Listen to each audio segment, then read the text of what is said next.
Thank you.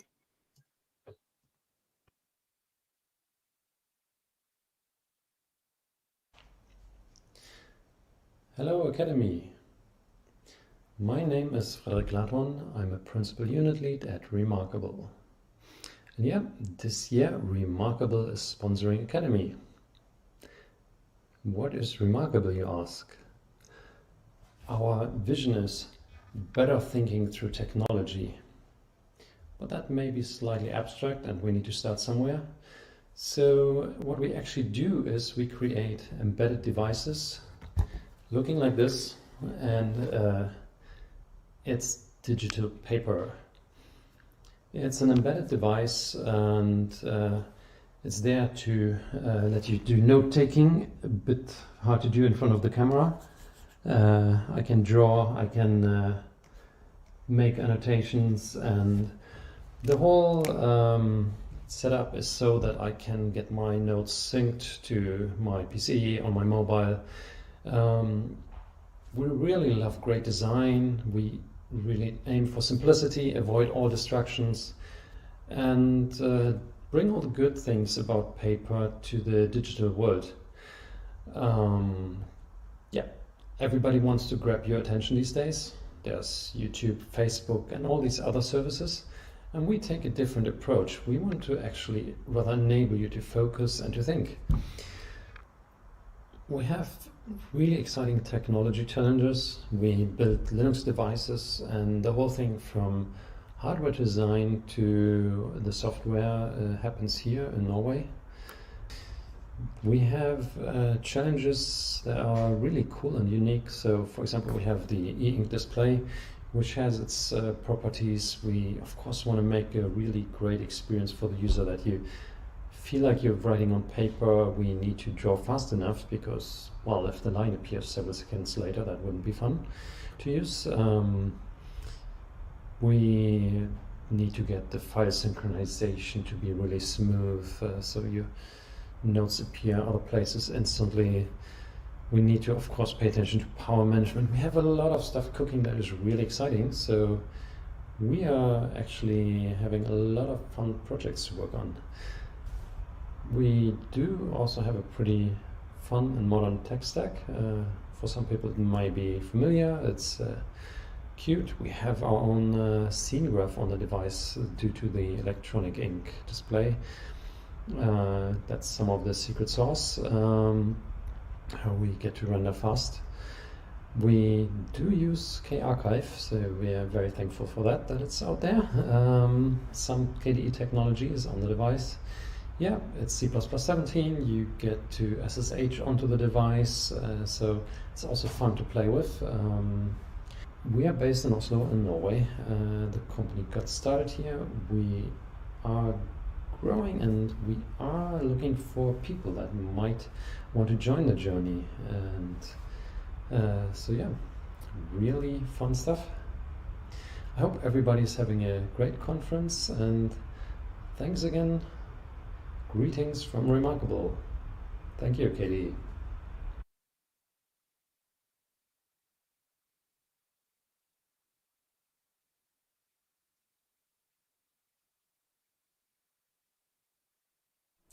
Hi everyone, my name is Łukasz, and I am the community manager at Pine64. For those of you who do not know of us and what it is that we do, well, we have a range of single board computers, compute modules, and a wide variety of ARM-based devices running open software. We just recently released our newest single board computer called the Cord-64, which is a platform which we have very big plans for moving forward. But I would suppose that most of you listening to this know us best for the PinePhone, a smartphone running full stack regular Linux with open drivers. We have been working with KDE as well as Manjaro Linux to make this happen, and as some of you probably know, we currently have all our flagship devices, so notably the Pinebook Pro and the PinePhone, shipping with their respective Plasma user interfaces atop of Manjaro. And we have been working very closely with KDE on this, and especially in the past couple of months, we have been absolutely blown away by the progress which has been made. So I'll keep this short. For those of you who are interested in what we do, we foster a very large and very friendly and particularly active community, which is accessible on our forums and chats and elsewhere. And anyone is welcome to take part. We include community members in our decision making. We ask for feedback, so forth and so on. So there is always a dialogue directly between us and our end users, as well as the developers from partner projects who are also partaking in this. So everyone's welcome. Join in if you're interested in what we do. And I wish you all a very good and fun Academy this year. Thank you.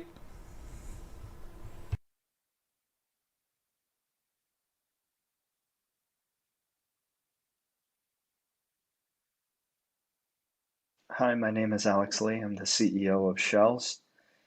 I want to take a quick opportunity here to thank Alesh and the rest of the KDE team for putting on this event. I'm enjoying being a part of it and looking forward to all the other activities that come with the event. So thank you again. So Shells is a virtual desktop solution. We offer it's a subscription-based model where we have different plans for both monthly as well as annual plans. But simply put, we offer a virtual machine that can be accessed from any web-enabled device, as you can access your Shells machine from a browser, which gives you the ability to access it from whether it's a iPad or tablet, a smartphone, a Chromebook, or even smart TV. You can essentially access your Shells machine from any of those devices. We also offer desktop and mobile apps as well too to give that option. So we've worked really hard on optimizing our technology and getting to a point where basically you can access your virtual desktop from any device in seconds. So like I mentioned before, it's literally just opening up a browser, logging into your account, and then clicking to open your shell. And literally in that time that I spoke, you would also have a shell opened up where you could do whatever work you needed to, and it would be right where you left off because your machine would stay on as long as you wanted it to. So in terms of the different solutions that we offer, so our primary product being the virtual desktop, where we do offer over 20 operating systems. So this is where I think we've tried to set ourselves differently from others in offering multiple Linux distributions as well as Windows, even Android OS is an option. The other option is if you choose to, you want to run a virtual private server, we do have options for that as well too. You can get your own IP address and essentially, run whatever you need to run as you would a typical VPS service. And then finally, with our Android OS option, we have been working hard on creating the virtual phone. So this is something that we're continuing to work on, but essentially, we have the opportunity to provision phone numbers and so on. So you could have a situation where it's almost like a phone in a phone by opening up shells within a mobile app on your phone, or again on the browser as well too. So as I mentioned earlier, we've been working, to offer multiple Linux distributions, and you can see here we've announced a few different partnerships, with KDE as well as MX Linux, Linux Mint, OpenSUSE, as well as Manjaro. One of the things that we've been real focused on is that the distros that we're offering have been, that essentially we collaborate and work together with the different distros to make sure that we're creating an experience that they feel comfortable with, that we feel comfortable with, that's just going to be as seamless as possible, um, when virtualized. So, couple other notes, right? We do own all of our own hardware. We have open sourced some of our scripts, and we'll continue to release more as we go on. We are rolling out more server locations right now. We have 4 in the US, Amsterdam, and then as well as Tokyo, and we're looking at opening up in Frankfurt as well as Korea. And we're really excited. We're really happy with um, the work that we've done with all of the different distros, the community. It's been great to be able to really collaborate, and we really appreciate the work that we've been doing together with all these different groups, the partners that we mentioned, and we have ongoing work going on with the folks here mentioned, Cali, Zoran, Deepin, Gnome, Endless. So there's several of these other distributions we're also working very closely with. So when you look at our technology, we do utilize the SPICE protocol for the remote access. Um, we're really happy with the way we've gone in terms of our network infrastructure, where it's really built for growth. It's this plug and play model, as we'll call it. So, if we need to add locations, we've really simplified the process to make it as seamless as possible. As we mentioned, we've open sourced our image build scripts. We're continuing to enhance our ability to build, run, and share your own custom images within Shell. So that's something we're continuing to enhance and optimize, and we're really excited about that.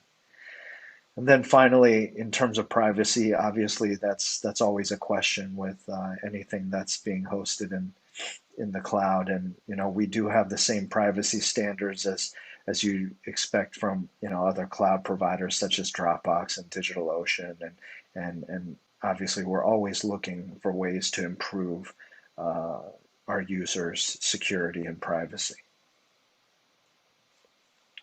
And then finally, just a few things in our roadmap, right? So we launched at the beginning of the year. We've been announcing the different partnerships. We do offer Windows as well too as another option. We've made a few other enhancements to different features.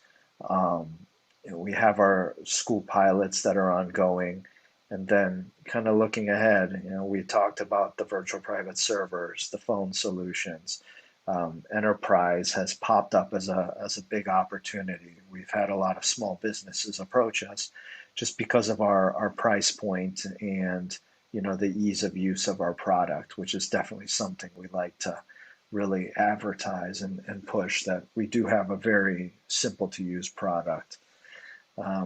Continue to announce additional partnerships and again, just working together with the community. So we're really excited about the future and what it can bring, because we do believe that the virtual desktop represents the future of computing, and we definitely want to work together to make that happen. So thank you for your time. For some folks, next week we're going to be hosting a BOF on July 23rd in room 1 at 1600 UTC. So looking forward to talk with everyone about the Linux virtual desktop and shells. So thank you again. Talk to you soon.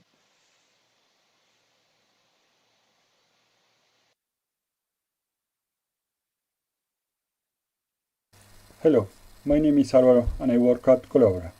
Let me try to give you an introduction to the company. Collabora is an open source company. We are dedicated to providing consulting services since 2005. We are based in Cambridge and Montreal mostly, but our people are all over the world, and we are 100 people, over 100 people now. We have some big customers, but also some small startup companies. We try to offer solutions all over the range you need to have Linux run in whatever device you have. So we offer services in graphics, multimedia, kernel, and Linux core services. We also do a lot of integration, and we offer platforms like Apertis or SteamOS, or even building in Yocto. We do a lot of image building for specific needs, and also a lot of hardware enablement for specific devices. Our company motto is open first, and we hold that very dearly. We work in the open by default, and we try to contribute to upstream projects as much as possible.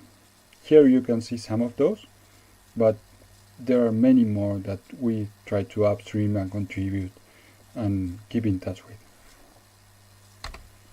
If you want to get in touch with us, you can check our website or email us or come talk to us during the office hours.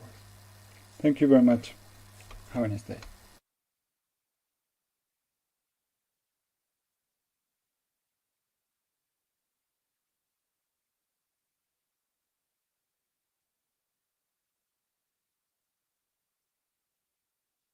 Hello again. So thanks to all the sponsors, the one you have seen today, the one you have seen yesterday, because that's also thanks to their work that this conference is possible. So big virtual round of applause for them. And thanks again. And before we are going to continue in two separate rooms, as it showed before. So we're going to have 3 talks in room 1, 3 talks in room 2, and then we will join all together again room 1 for the final talk and the final keynote for today at least. Just one small service announcement. Remember about the group photo. The group photo is one of the many traditions of the Academy when it's possible to have a in-person Academy. You can see the group photos for the past years on the website for the past editions. Of course, with a virtual Academy, the only way to have a group photo is to collect pictures from all of us and combine them. You can see the results for the past year Academy, which was virtual as well. In the chat, you will see the link to upload your image. You can also decide whether you want to be identified with a name, any name in the image, together with the image, or stay anonymous. So, but the important thing is that you need to do that before tomorrow. I think you can see the deadline from that link. In any case, it's part of the registration in the conference website. So you have like slightly less than 16 hours to complete this task if you want to be part of the group photo. And that's it for now. So we will continue in 15 minutes with the talks.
Welcome back, everyone. We're gonna start with the content very soon, but now you have a choice.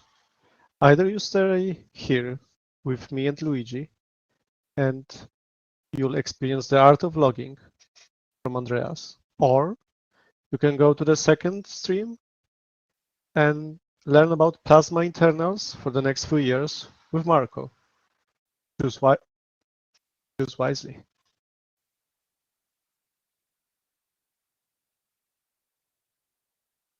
In the meantime, we should be seeing Andreas very soon here.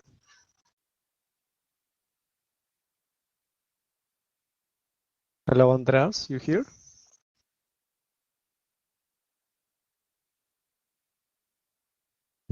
Hi. Hi there. So micro is working. Yes, everything's working great. This seems to be like an old school t-shirt you are rocking. Well, I bought it several years ago. I think it's one of the best ones. Yeah. The art of solution is it the text there? Part of the solution. Part of the solution, sorry. Art would be so cool for this talk, but unfortunately not. Yeah, I thought that was the the reason. Okay, looks great. How are you enjoying the event so far? Well, quite a lot. I think really nice talks. Well, it makes fun. Okay, great. Anything you're also having in the upcoming days, like a BOF or a workshop or other? Well, I thought about it. If anybody is interested in part of this talk and talking about it in BOF, please just write it in the chat and we will find a slot. I think that's the best way because I have essentially 3 parts and, well, I have no idea where people are interested in. Okay, very good. Then after the talk, we can, in the chat, coordinate if any BOF would be possible in that case. Okay, if you are ready, I'm sure the audience is as well. Everyone, welcome Andreas and the Art of Logging. Okay, welcome. Well, not nice to see you. I don't see you, but welcome to have you here. I will talk about the art of logging and mostly about how to get helpful error reports and, well, how to use logging such it helps you solving your problems. I have essentially 3 parts of this talk. Well, I have no idea why it's grayed out. Well, strange things happened with LaTeX. I have 3 parts. I hope you can see the lower parts. I will talk about logging in general and where to use it and when to use it. Then I will talk about logging in Qt, the Qt logging framework and how it's integrated in KDE. And then about more what can you do if you're looking at the full system, so full embedded system or full desktop system. These are different parts, so I hope I will cover everything. I think the 2 first are the most important ones. Shortly about me. My name is Andreas. You can find my nick Cola at Metrics Channels, and well, I'm with KDE for about 10 years already. Mostly in the EDU section and also in recent years mostly in licensings and in different areas. At my day job, I'm working on big agriculture vehicles. That means vehicles where you cannot that easily get logs from, and that's kind of a motivation for this talk. And well, I hope just looking if I can. Unfortunately, no, I cannot blend it in. So why am I giving this talk? Sometimes you get bug reports on Bugzilla and you want to get logs. And if the logs are not really helpful and contain everything you need, then it's really hard to figure out where the problem is. That's one side. So logging enough is important. On the other side, if you if you are starting an application, you see tons of log outputs. Even make it worse, if you are using a library and it prints logs and logs and logs, you cannot see your own important information, and well, it makes it hard to find the important things. So I'm also getting annoyed if I see too many logs that are not helping to me. And that corresponds to, well, we don't have that much time to look at every extremely long log output. It's important to have a simple way to, well, to look into it, to find the important bits, and well, use these bits and go to the problem that you want to solve. And the last point, I think it's easy to do it. So that's the main reason I'm giving this talk. Oh, I have no idea why it's no. Okay. So about developer logs. What do I mean exactly?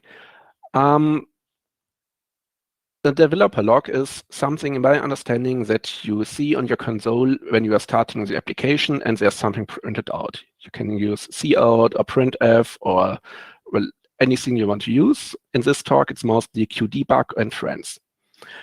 When do you print something out like that? You should only do it if something happened that, well, is important to you. It could be something that should not happen, like there's a corruption in a file, or there's some strange network response that you didn't expect. You can also use it to at logical points in your application where you read the output, and in your head you think about how's the program programmed and how should it work. And by following these points, you see where is the logic from the output not corresponding to the logic that the program has, and you can track down an error. It might also be useful to well, to track user interactions, like the user did something like downloading a file, opened a website, to help figuring out what the user really did with all the well, privacy bits applied, of course. But sometimes the user cannot remember exactly what they did, and so those log informations help you to figure out what is wrong. And what also people are doing, what I will not cover here, are tracing points. So you can also use log messages to print timestamps and use it for benchmarking your program. But I think there are much better tools than log outputs, so I will not cover it. So usually what we have here is an information that you print via standard out. And well, that's a log. There are, however, quite different levels of logs, which we all know in our lives. The most critical or most severe one is the fatal log. You might have seen it in some situations where a program says, well, that's so critical, I cannot do anything, I must shut down. For example, it might be a Wayland client who is looking for a Wayland server and it's not there, and well, it stops working. I think maybe David will talk in the next talk about how to avoid this. But well, there are issues where you simply know this program cannot continue, and before you crash, you print out at least a meaningful log message that makes debugging a little bit easier. Then we have the critical messages, which means something cannot work. So you have to skip an operation, or you are losing data. It could be that you are loading a file into your application and the file is corrupt and you cannot do anything with it. And you try not to crash, so you are aborting the whole operation, but the operation, well, it's not happening. That's a little bit different to a warning. In my understanding, a warning is something where you still know, well, that's something wrong, that's not okay, but I think, or the program thinks, it can continue in a meaningful way, that the application still acts as expected. It could be like deprecated file format that is not expected, but well, you can still handle it, but it should not be there in that case. But at least for the user, the program acts as the user expects it. However, you know that something is wrong in the application. So that's a warning. Then we have the info messages. And I think these are, well, the hardest one to differentiate from the debug messages, because info means something like a business state is entered, like you opened a dialog, or the user opened a dialog, the user downloaded a file, or something that is not often used, and it's often triggered explicitly by user interaction or state machine state change or something like that.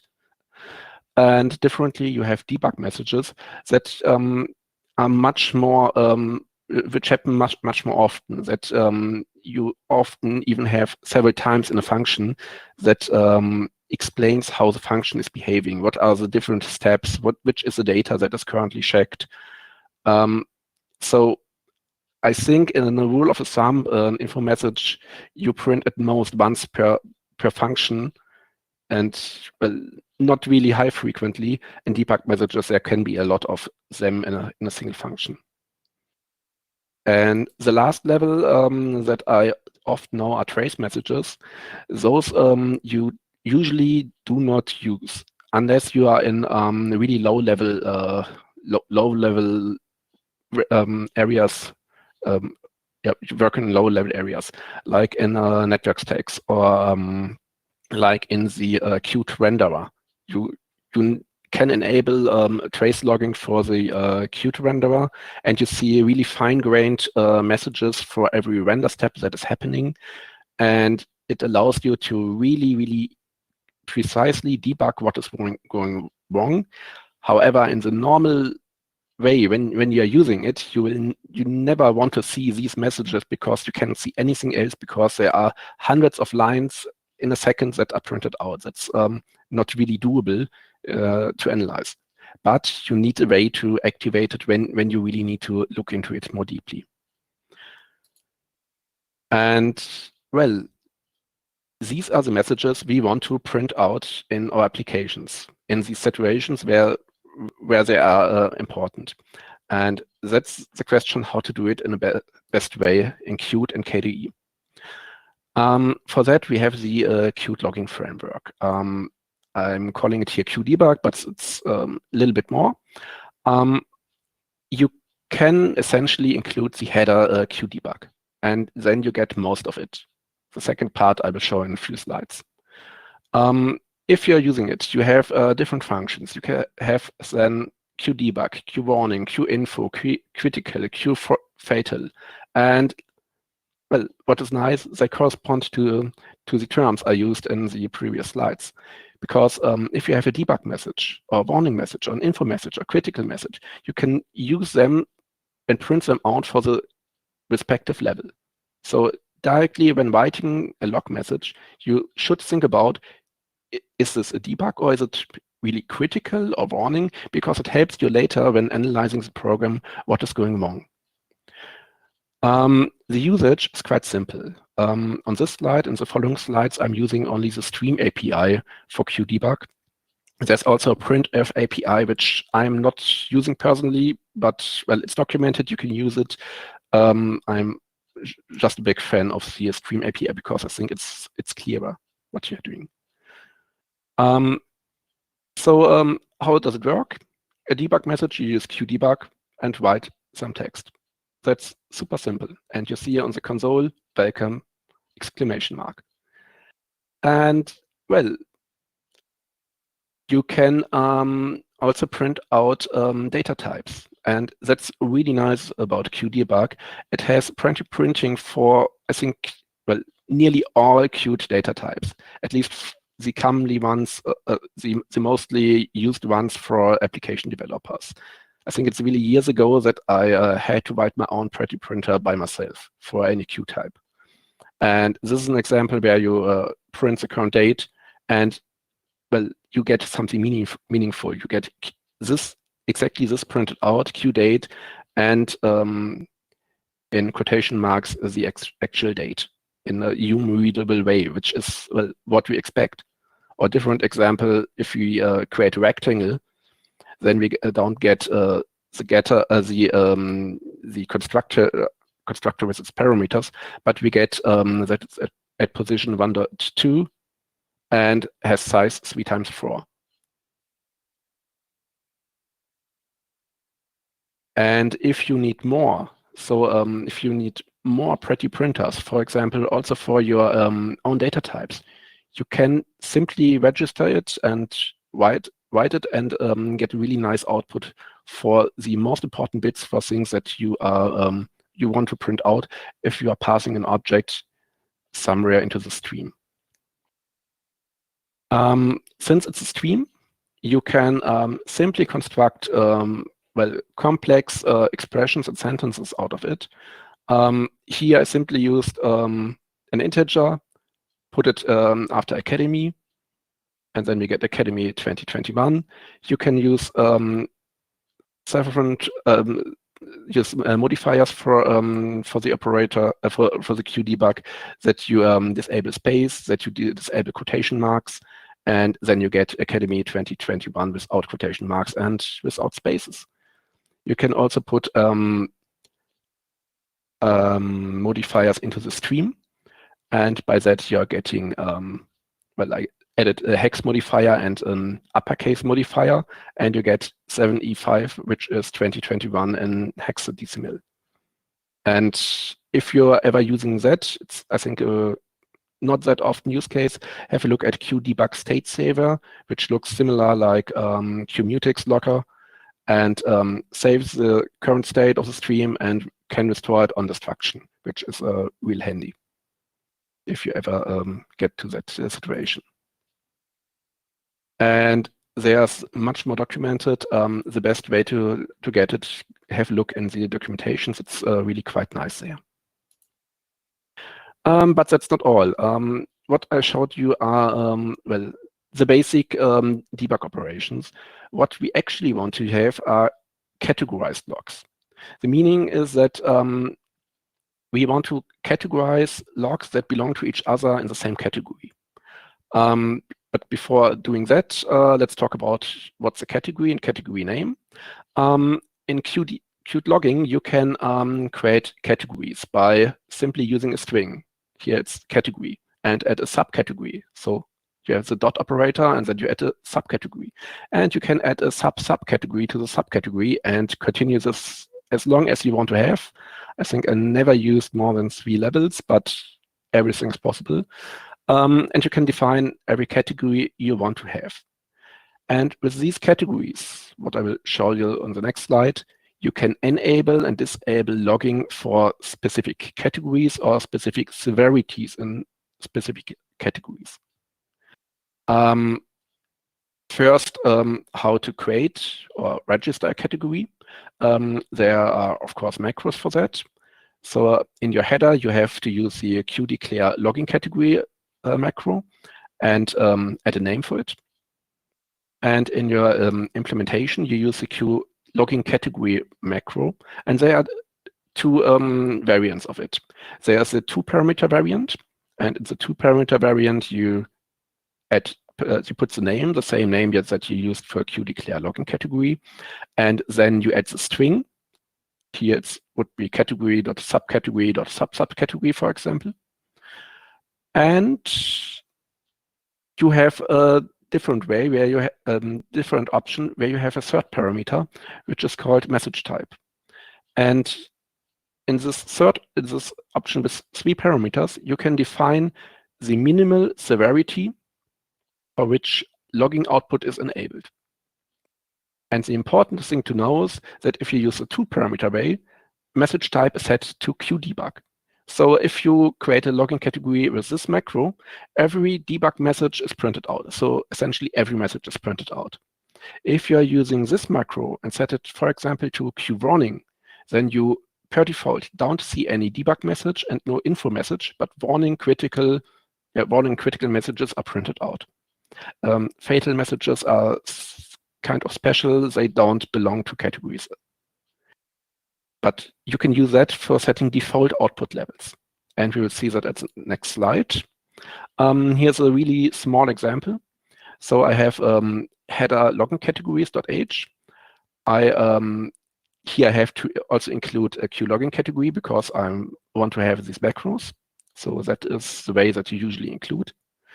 I call the category my cool category. And in the implementation side, I'm including my header, of course. And I'm using the QLogin category macro. Use the same name I have given the category before. And I add a name. So my category is now called myapp.foo. And I set the minimal severity level for outputs to queued warning message. And if we are doing this and we are using the following output, here the important thing, there's a C now. Before there was no C. So all the QDebug, QInfo, QWarning, QCritical functions always have a C variant where you can then add the category. So we have QC debug with the category here. And then we have a debug output in the category with the string identifier myapp.foo. And because this is debug and we set the minimal severity level to warning, we will not see anything. To see anything, we have to enable this category. And that's a really nice thing because with this way, you can hide messages from users. So from library users and for end users. So you can create nearly arbitrary internal debug outputs and disable them. And simply, if you need them, you can enable them. And that's really helpful in contrast to printing everything out. And I will show you how to do it. What this is called, I'm calling log filtering, that you filter your log outputs via specific terms. So we have the default configuration on the previous slide. And now we can add arbitrary configurations, so arbitrary logging rules to enable or disable certain categories or logging levels in categories. From the Qt documentation, there are 5 ways. The first is you can put an ini file named Qt logging to your library info data path. I actually never used that before. That is one of my main ways to do it. It's in my home directory, also an ini file in .config Qt project. And in that file, you must add a rules section, and then you can add rules. I will show you the syntax in detail at the next slide. A different way would be inside your application to set these filter rules with the function set filter rules. And in this function, then you have to add the exact same content you would put under the rules. So really with \n separators for different rules. That's also something, at least to me, it's not really common. The fourth way, for me, it's mostly for embedded users, for embedded use cases, way where you can pass an environment variable to your application called Qt logging conf and tell it where a file is located in which the logging rules are present. It's the same as before, but here you are using a Qt logging conf variable to pointing to a specific file. And the fifth variant is what you are usually doing in your daily lives, that is using a Qt logging rules variable, and with that you can enable logging and disable it. And that variable could look like this. This is a really simple example. In line 1, I set the Qt logging rules equals star equals true. And so we will see we can also use wildcards. And with that, I enable every logging for my app. So I will see everything. I will, for the previous example, also see the debug output, because now I add an override and enabled everything. I can also add several rules after each other. Here I have my app.lib equals true. So for this subcategory, I enable everything. And for my app.backend, I set everything to false and do not see anything from this category. And well, you can do every rule you want, essentially. These are the rules for creating logging rules. You always have to add a category. Optionally, you can add a type after it. The type must be one of debug, info, warning, or critical. So it defines which severity level you are pointing to, and then you set it to true or false. For the category, you can also use wildcards. But there's a restriction, which is important to know. You can put wildcards only as first or at last character, or both. So it is fine to use wildcard equals true. It is okay to use k.star equals false. It is okay to use a simple rule, kwrite.debug equals true. You can use wildcard as a first, so also for every category. Instead, for every category, you set critical to true. And you can also use the wildcard at beginning and at the end. So we have every sub category with the subcategory being strange things. There you will enable the log output, and the rules are read from top to bottom and applied in that sequence. And again, there's more in the Qt documentation if you want to have details. And if you do not want to write these files by hand, there we have a really, really nice application in KDE that is Qdebug settings. If you don't know it, please install it. I think Laurent wrote it some years ago. And with that application, you can simply configure Qt logging ini. And even much nicer, you directly have a list of all logging categories that are available and have drop-down boxes to select the severity levels. You can even do more and edit also the environment variables, but I think the most important point is that you can simply easily activate and deactivate logging categories. And it's, I think, so simple that you can even tell a user to do that, to give you more understandable log outputs to debug a problem. There's one thing to consider. To use this application and to have your logging categories listed in this list, you have to put your logging categories in this location. And well, you could do it by hand, or because you're probably already using extra CMake modules, you are just using a CMake macro and installing them. This is just a short copy-paste from the extra CMake modules for the logging categories. I will be really fast here because there's an excellent documentation in it. You can declare your logging categories directly in CMake and also generate the header then. You can compile it then into the target. And the third step is you are installing the categories from the target to which you added the logging categories, and you get all the magic running that Qdebug settings is working. And so that's really my recommendation to have a look at this. It makes your life easier. Okay. That was mostly about the developer perspective. So you are sitting in front of the application, or you have the user on the other side on Bugzilla sitting and want to get useful logging outputs. I also want to have a short look into the whole system.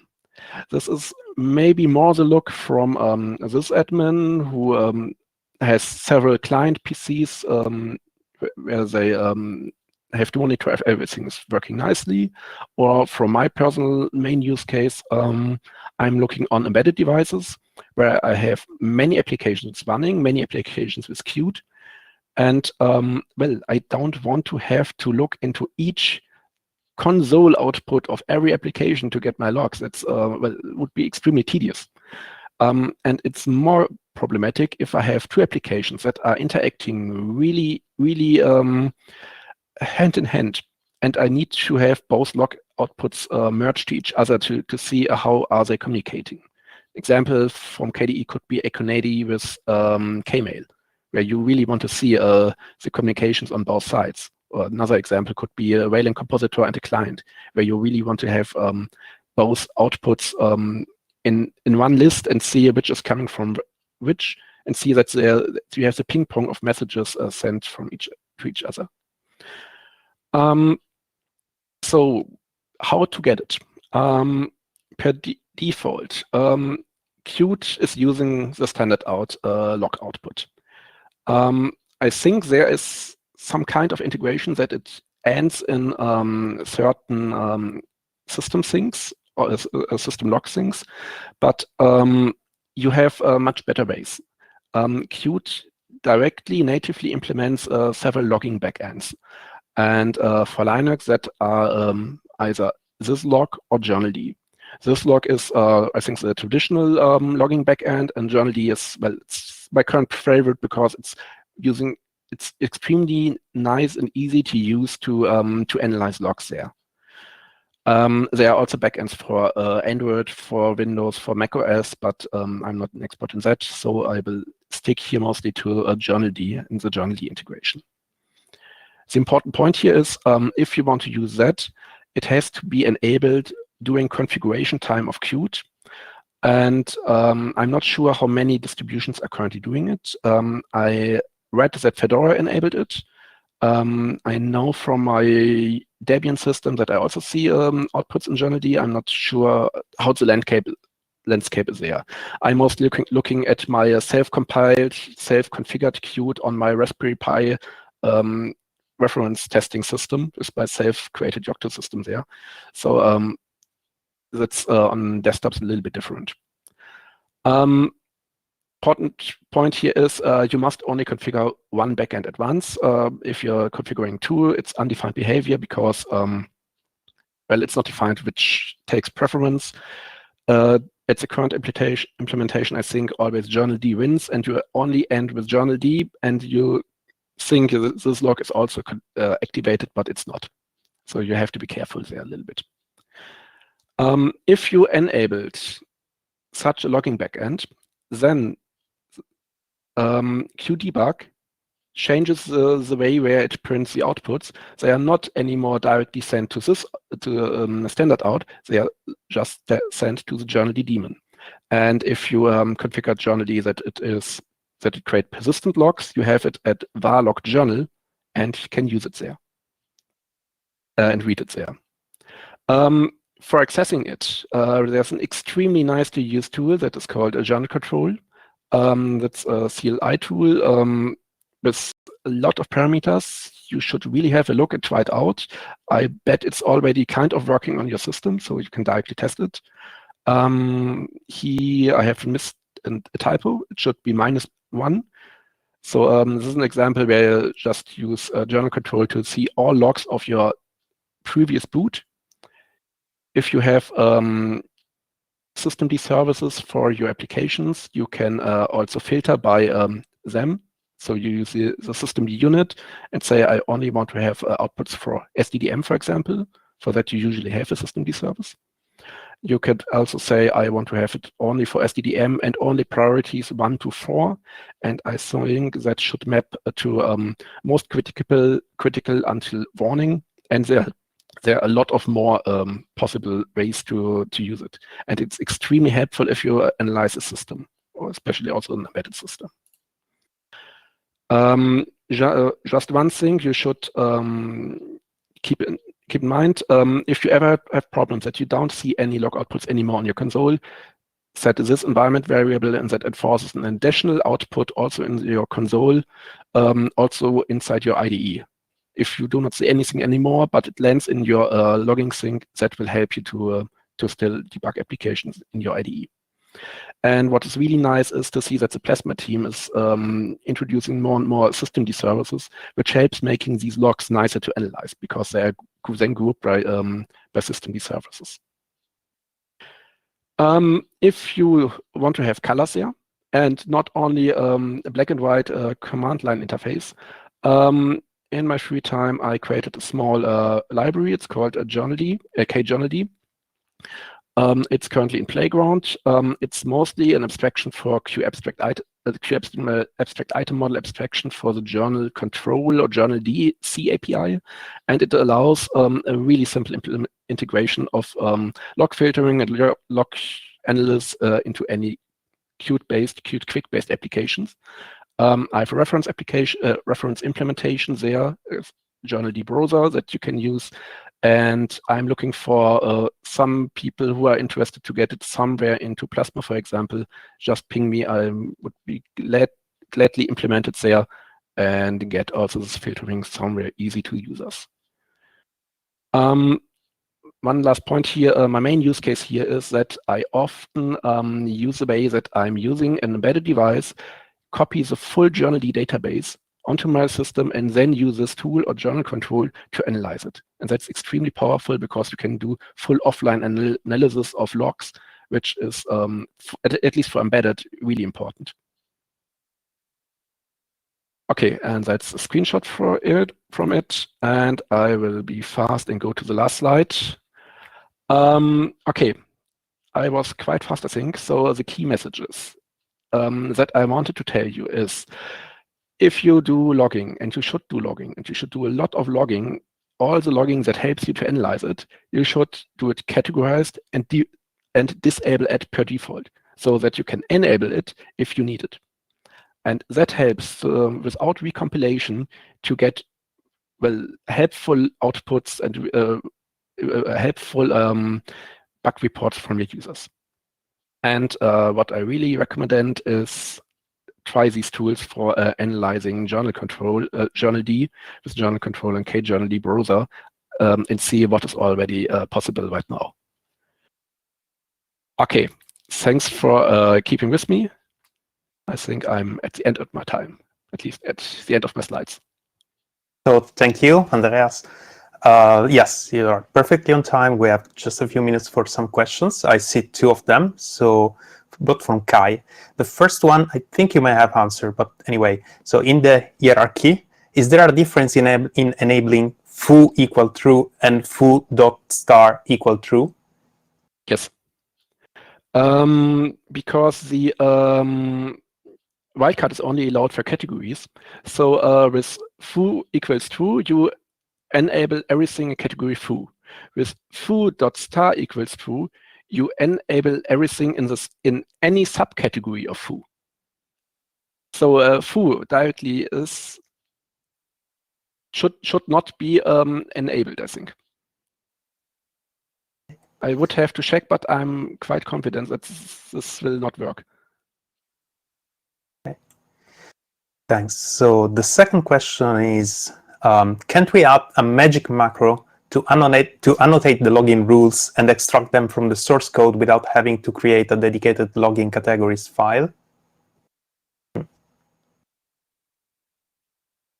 Interesting. I'm just thinking, isn't that all that what CMake is, extra CMake modules isn't already doing?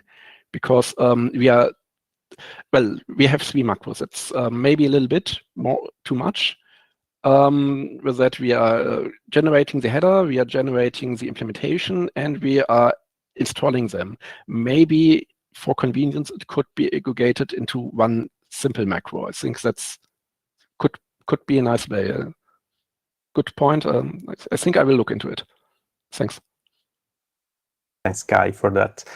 I don't see other questions, and I think people should have figured out by now how to add questions. We always remember, well, now we have even a properly named widgets, so in the matrix rooms. So thanks for the people who fixed that.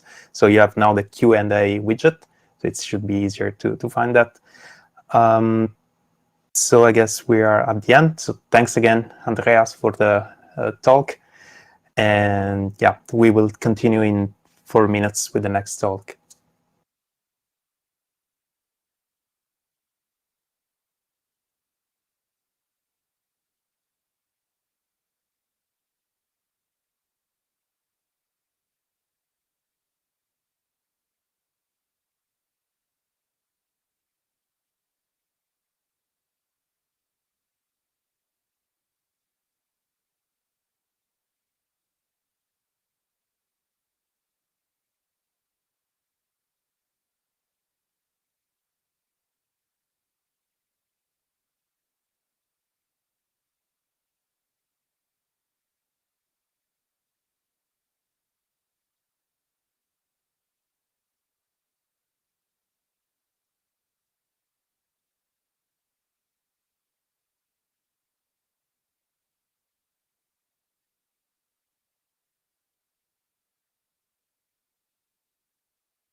And we're back, everyone. Coming up next, we'll have David with addressing Wayland robustness. We'll start out with a virtual David in a video, but at the end of the video, we'll have a real live David for our own to answer the questions you will ask. Let's see the video. See you then.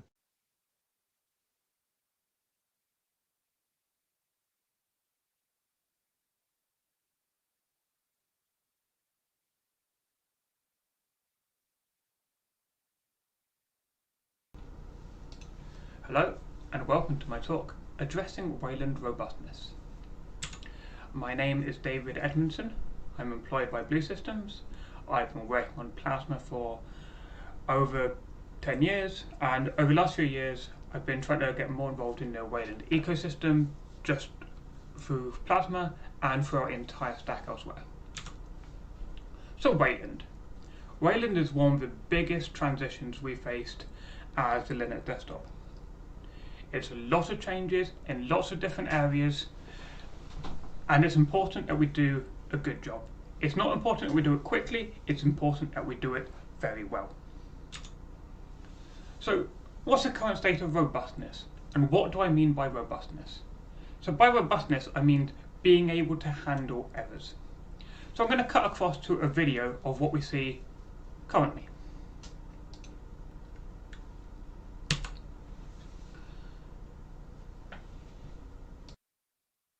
So here's my laptop running a compositor, got a text editor going. I've spent ages writing a document, and we're going to mimic what would happen if a compositor were to crash. Pretty underwhelming. Not only has my text editor been closed, it's been killed because we've switched back to Login Manager, so all my content has been lost. As you can see, that was somewhat underwhelming. We don't see the same thing if Pulse Audio crashes.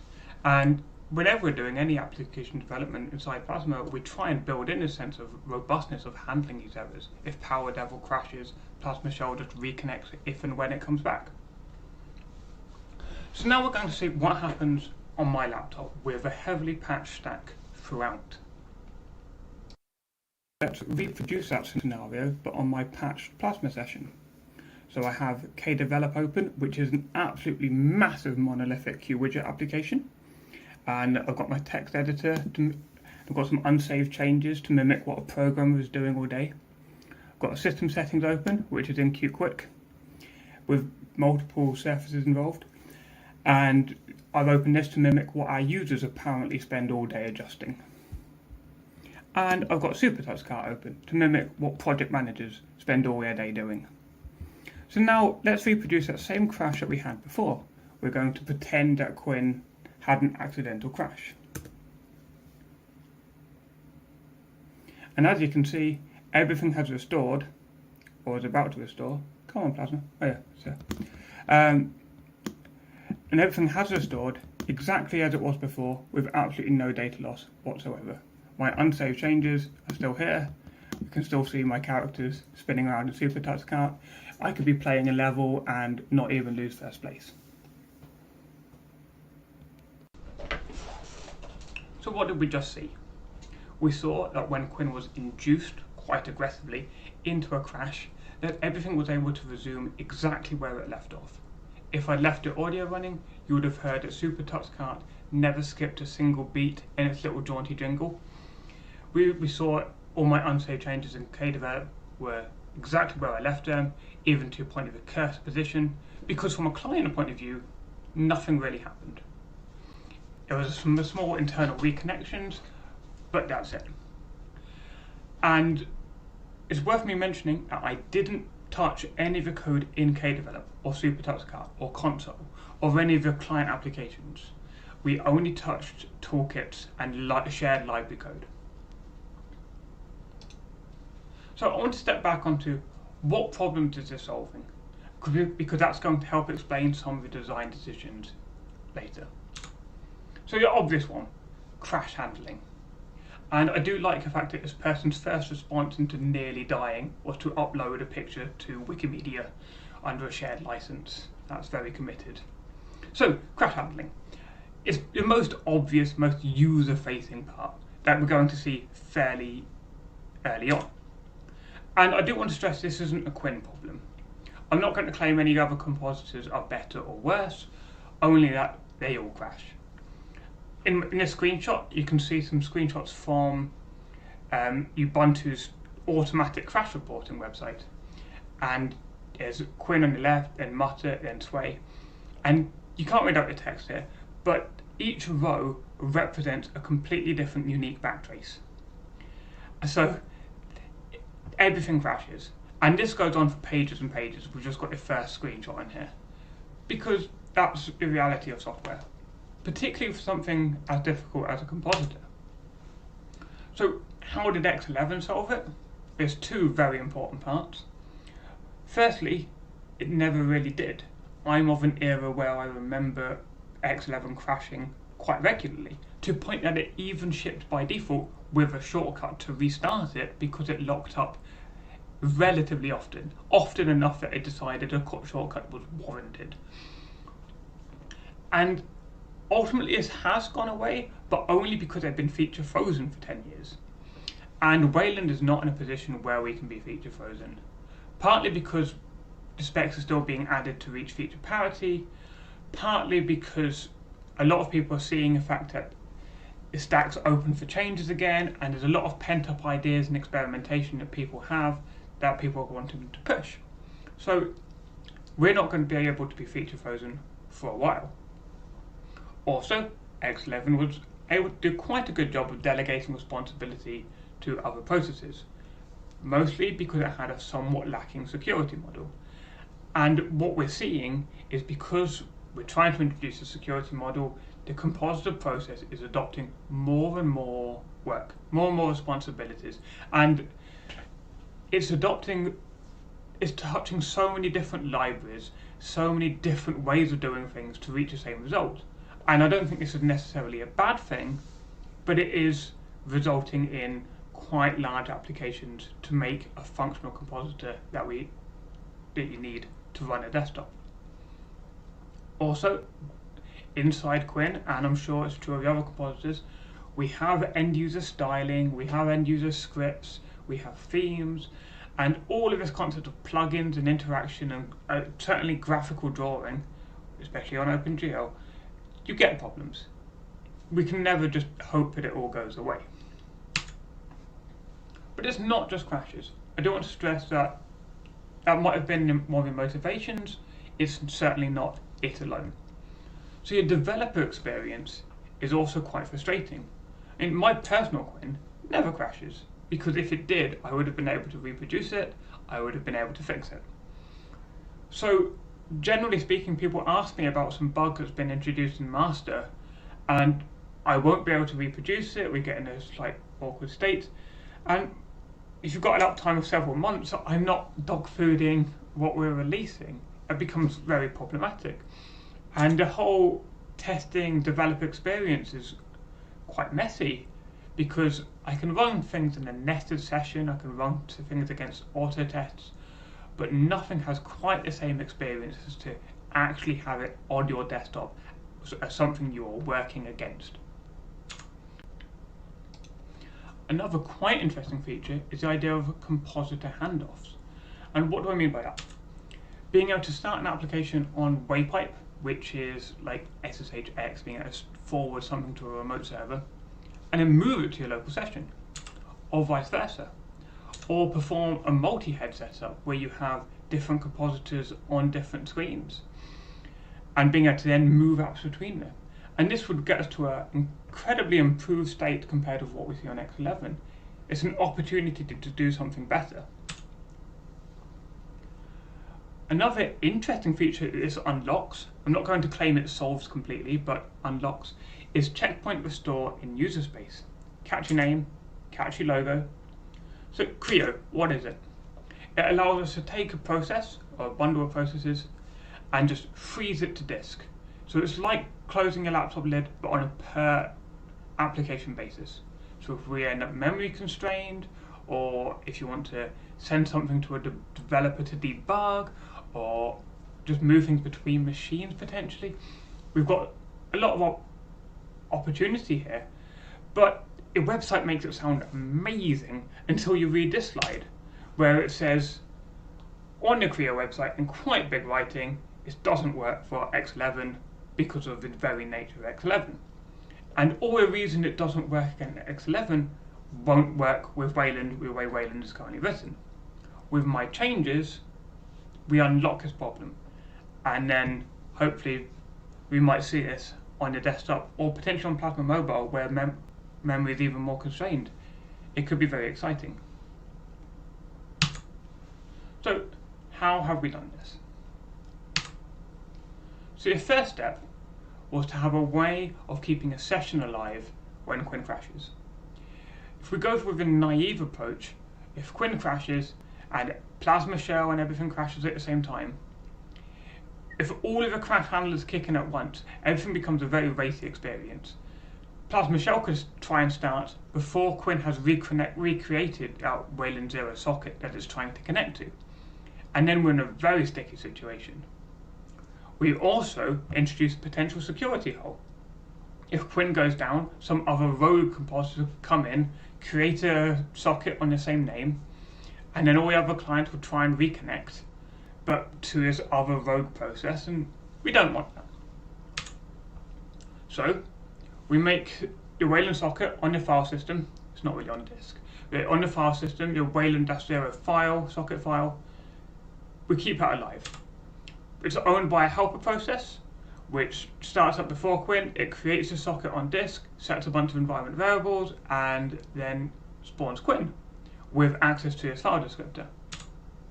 If Quinn crashes, the socket remains. It's only cleaned up when everything exits gracefully. If a client tries to connect before Quinn is started, the client will just pause during that initial socket connection, waiting for Quinn to accept that connection and create a new file descriptor between them. This is completely race-free, potentially even improve startup speed, because now we're able to start Quinn and start Plasma Shell at the same time, and there's no race between them. Plasma Shell can do all of its linking, can do all of its heavy loading, and only block at the point where it actually needs to block. So there's a lot of potential here. It's very similar to systemd socket activation, if you're familiar with that, except we did it ourselves locally for various reasons. Everything remains secure. You can't just replace this file from another process. You'd have to be able to mangle with the helper. Even the lock screen is secure. If Quinn crashes while the screen is locked, when Quinn restores, it checks the current state in login_d, which has a Boolean cache of whether this session is locked or not. And the first frame Quinn would render after this is a lock screen again. And importantly for clients, we can distinguish Quinn crashing from Quinn closing. If the connection goes down, but the file remains on the file system, then we know Quinn's crashed, but we can reconnect. If the connection goes down and the file doesn't exist, we know Quinn's exited. We should just exit gracefully. So all of this has merged. All of that part has landed in Plasma 5.21 and maybe even earlier, and you're probably running it now. And the experience, I think, is better than what we had before. If you log in, get a crash, you will now see your screen flooded with Dr. Conky dialogue saying there's been an issue, my client has closed. But the desktop comes back, your panel comes back, you can then just relaunch everything. Good, but nowhere near good enough. So the next step, a slightly harder step, making a client survive. So I need to explain how Wayland works in an incredibly oversimplified way. Two processes just scream data at each other, and both sides keep a cache of what the other person thinks the state is. There's no call and response, it's always just streams of information. So this is why we can't just keep a socket alive. We have to, after we reconnect, we have to resend the data. Because otherwise, if client just keeps the connection alive and then says, please attach buffer number 6 to surface number 3, a compositor will respond with, what on earth is buffer 6? And then just kill the client, which wouldn't really be what we want. So we need to resend everything. The other important thing to know about Wayland is everything is asynchronous because they're just screaming data at each other. The compositor always has a final say. If a client says, I would like to grab this, at some point the compositor can just turn around and say, no, go away. And because of this, the clients are able to have code to react to this, which makes doing a reconnection a lot easier. We can just assume that a compositor stop everything and just re-request everything. And most importantly, all memory allocations are in the client. If I want to send a buffer, a picture of contents to a compositor, I create a space in shared memory, I create a file descriptor pointing to space in shared memory, and as a client, I send that file descriptor to a compositor. And the compositor is not creating any of the space. If the compositor goes down, the client can still read everything that it had before. And I think this is one of the big reasons why this wasn't possible in X11. If you try to introduce this in X11, you would have so many cases where you're trying to perform a round trip, or you're accessing some data you've asked X11 to hold, some structures it has. It just wouldn't work. But here, the client has everything. The client has all of the memory allocations, and it has all of the data that it wants to send. It sent it once, it can send it again. I mean, for Akademy, I'll talk about Qt first. So you have your Q window object. It has the window title inside a Q window object. In fact, we create all of this inside Q window before we create the Q platform window. All of this is cached in the client. We have all of this information. So all we need to do is send it again. So I patched Qt and I made it do this. When we detect the connection has gone, we send everything again, everything comes back. So let's look a bit more in detail at what was actually needed. From a Qt point of view, we had to handle it as though every screen, every monitor has been disconnected and reconnected. We have to pretend that every input device has been disconnected and reconnected. But we had code to do all of this anyway, because screens changing at runtime is something that happens. Input devices changing at runtime is something that happens anyway. So we had all of this code, we just had to trigger it. We have to recreate your window buffers, so your content. And you have to do this from a client point of view at runtime anyway. Every time you resize a window, you have to create a new buffer of the new size. You have to be able to draw all of the contents in. And you were always able to resize a window, so we have all of these code paths available, we just need to trigger them. And lastly, we need to reset the shell, so what the compositor thinks a window is. And Qt actually has code for this already, simply because Qt API allows you to change between a pop-up and a top level at runtime, so we had to have code to tear down a window and recreate it. So we had all of that code existing. Now there is a lot of other glue, a lot of smaller things that I haven't mentioned, but in general, I was just accessing code that already existed and trying to trigger it.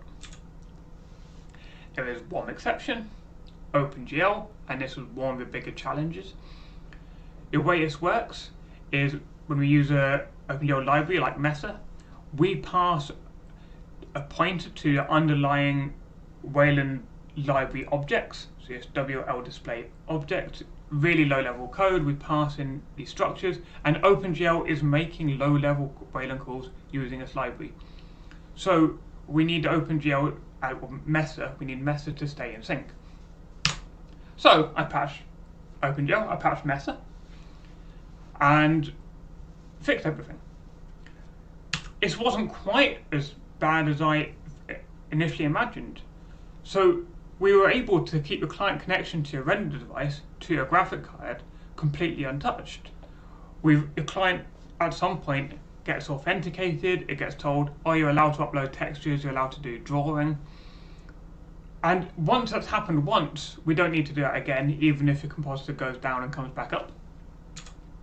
So your GL context remains intact, and everything, all the textures and vertex buffers you've uploaded are all absolutely there.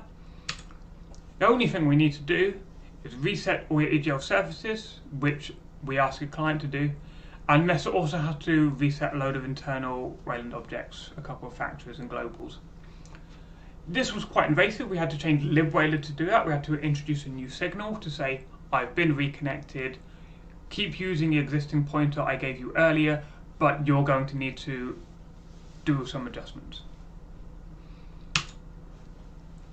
So having done Qt, I wanted to try a couple of other toolkits, because trying a few other toolkits helped shape what I did in libwayland and what I did in Mesa, just to make sure the changes there are versatile and work for things other than just Qt. Obviously, I'm at Akademy, I'm going to say everybody should be using Qt because it's amazing, but other toolkits do exist. So SDL, it's what SuperTuxCart was written in, and you saw that in the video. I patched it. And the changes were relatively small. It was around 75 new lines to do everything. And once we'd done that, we didn't have to change any of the SDL using clients at all. Just 75 lines inside SDL code itself. And that's relatively manageable.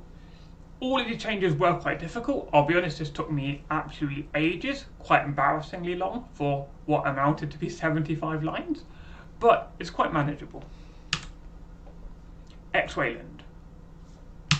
I patched Wayland. There's a theme coming. So, Wayland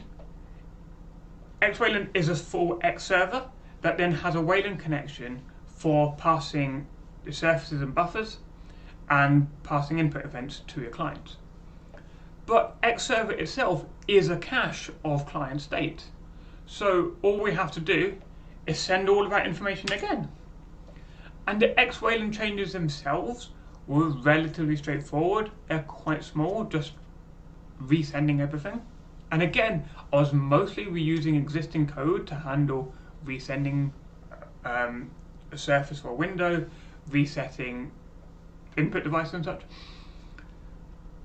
But what was a challenge here is the compositor is also making potentially blocking calls into X11. Quinn can handle Wayland crashing, so we've got a bit of a chicken and egg situation. All of that boilerplate around launching and managing required a bit of work, but we were able to fix it. Yeah, deployment's going to be a bit hard because we had to make some changes to Wayland, but well, a lot of changes to Wayland and how it interacts with your compositor. But the important part is it works. Firefox. Now, this is quite interesting. Obviously, it's been a theme so far. So the next slide. I didn't patch Firefox, but I was able to create something that worked quite successfully. I changed the .desktop file to be, well, to run Firefox. Obviously, because I'm a professional, I checked the exit code and did something slightly better. But effectively, this is what I was running. And I did this because Firefox already has amazing crash handling support. It can handle restoring everything. You have to press a button in a dialog, but then you get all of your windows back. So it's got all of this code available, and Firefox does some very quirky things with Wayland. So potentially it would be quite hard for them to gain this reset support. So I've included this slide to show we don't necessarily need to have a one-size-fits-all strategy. For Qt, it makes sense that your toolkit handles everything and just resets everything. For something like WL Paste, a small command line tool to paste clipboard content, the best thing is probably just to exit. We don't need to have one size fits all. The strategy with the sockets allows for a couple of different techniques. And I think a slightly better version of this might be a way forward for Firefox. Maybe not. Maybe I should have the full reset support. Plasma shell. Plasma is kind of unique when it comes to Wayland because not only do we have the common Wayland protocols that every other application uses, it has a load of really bespoke code for getting information about other windows, setting its own window positions. is a lot more protocols and a lot more Wayland code. And I could have added reset support here, or I can just let Plasma Shell quit and just bring it back using a crash handler. And we can still save everything first. There's not any risk of data loss because you don't really interact with Plasma Shell very much. So potentially that's a way forward for Plasma Shell as well. But what's a worst case scenario? What if I have an unsupported client? I haven't mentioned Chromium yet. A big monolith application or some unsupported case. What's the absolute worst thing that could happen if it did some quirky code? Maybe if it does a round trip, it's making a blocking call that I said is one of the cases where we could fail. Well, the worst case is the client closes, which is what happens now. Nothing we introduce potentially makes the situation worse. Clients can opt into this and we can get a brilliant user experience. If clients don't opt into this, nothing gets worse in the current state. Obviously we should still try and make sure Quinn doesn't crash, that's always a goal, but we have a backup. A fallback is that nothing gets worse. So, to wrap this up, it definitely works. This is more than just proof of concept. This isn't quite deployable level, but things work really quite well. And I want to stress that no changes were made to your client applications. The K-develop you saw earlier was just absolutely stock, not even any recompilations, we just changed the toolkits, job done, just dropping in new libraries. Your changes are complicated, they are invasive, they're in difficult paths, but ultimately they're not too big. I mean, that SDL patch is manageable, you could review it in an hour. Hopefully this is something we can do moving forward. So what's next? What's left to do? Well, we need to start upstreaming our core changes, which I've been putting off because it's scary. And partly because I wanted to build up this repertoire of some toolkits that have been ported, just so I can make a case of these library changes definitely work and they work in this variety of situations. I mentioned I've patched Mesa in the OpenGL paths. I didn't patch the Vulkan paths. In theory, it should be exactly the same with a very similar idea. We just need to actually make those changes.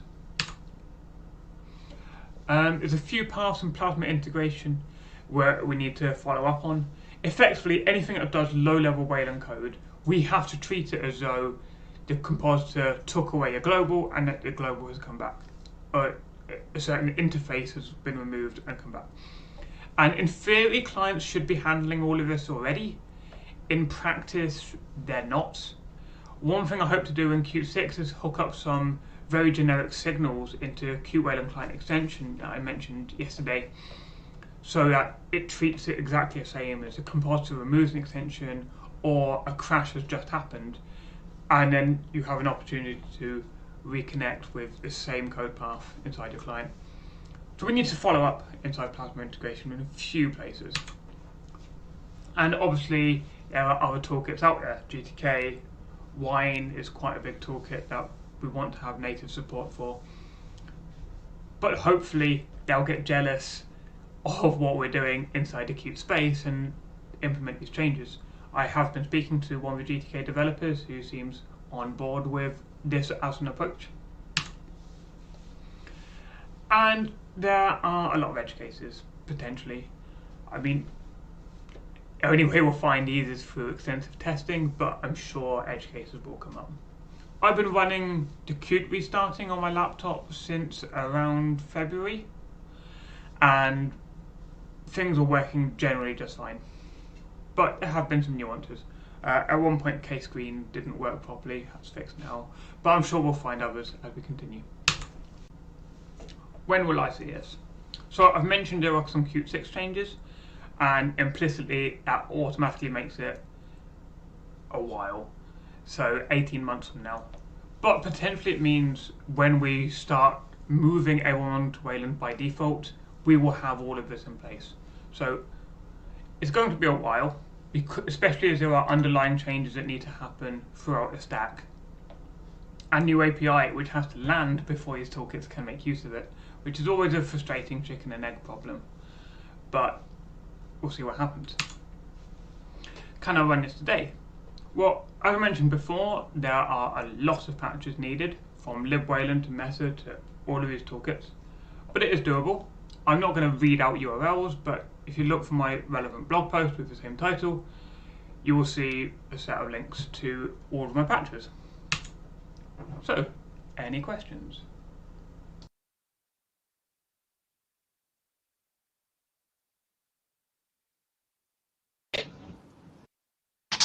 And here we are.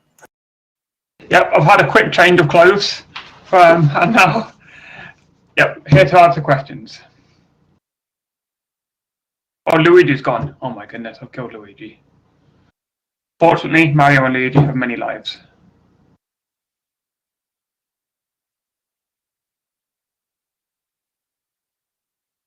Luigi, I can't hear you.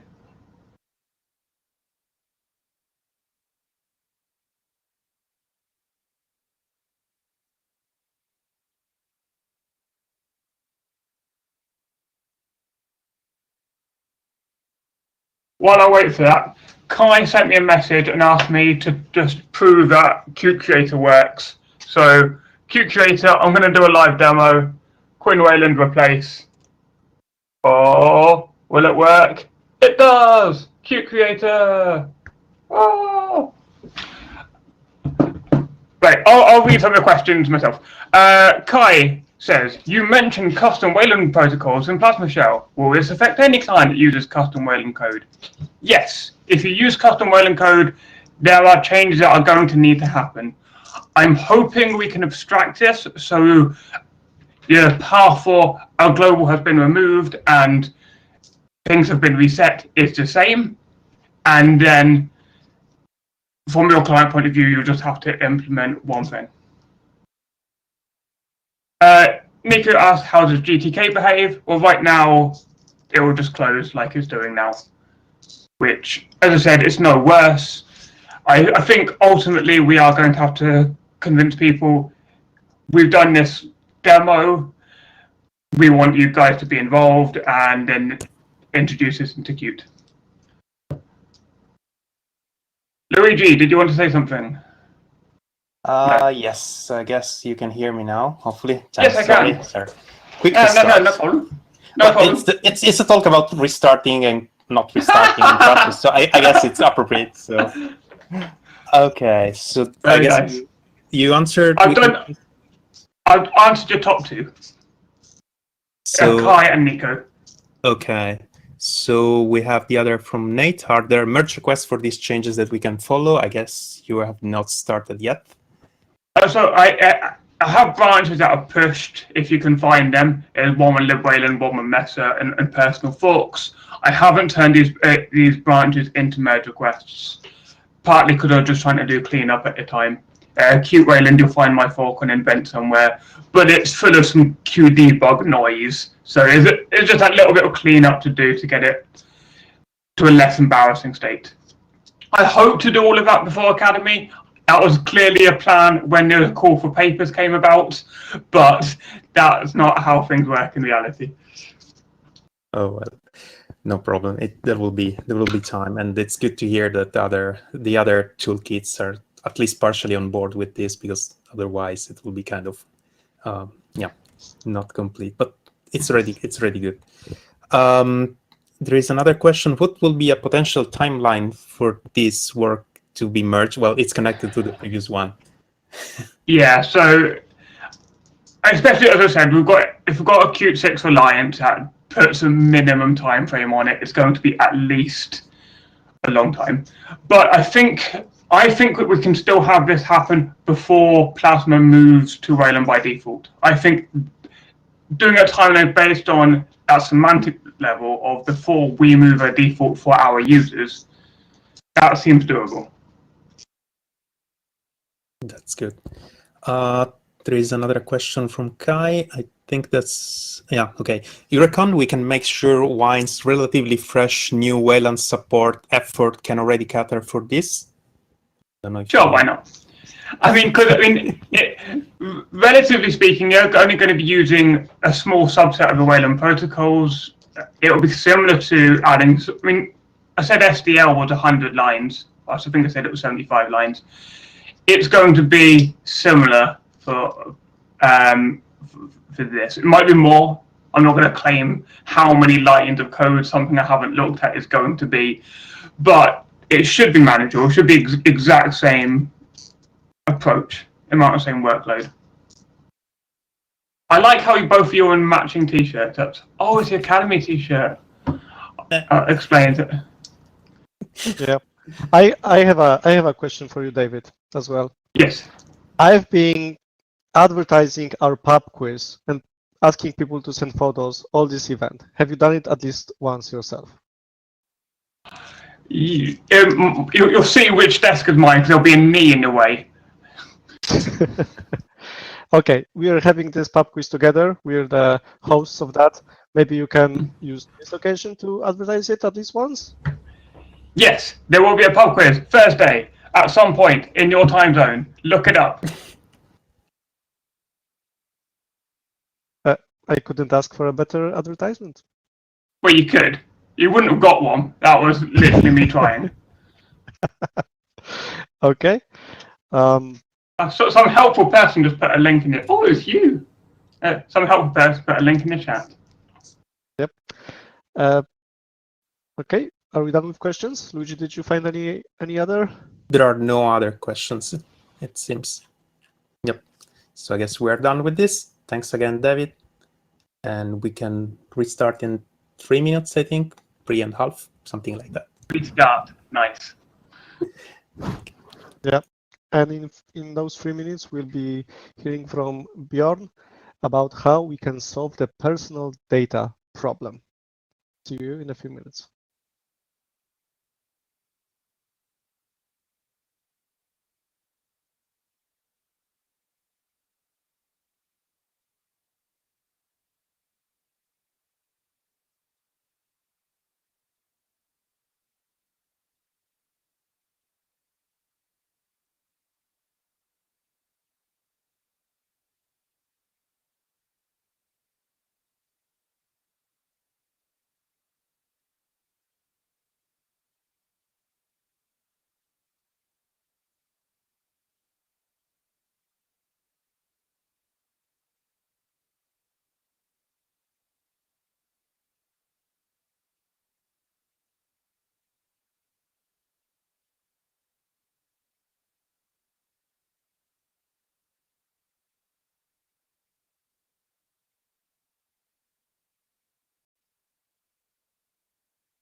Okay, like I said, we'll be following this talk with how can we solve the personal data problem with Björn. Just to preface, Björn had a cool idea how to do a fancy session here, but unfortunately last minute we found out that his way wouldn't work great for this tool for a live event, so he wanted to do it live. Unfortunately, it didn't work out with our setup here, so he had to quickly pre-record the video instead. So similarly to how David did it right now, we'll first see the video, and just after that, Björn will hop in live to answer your questions.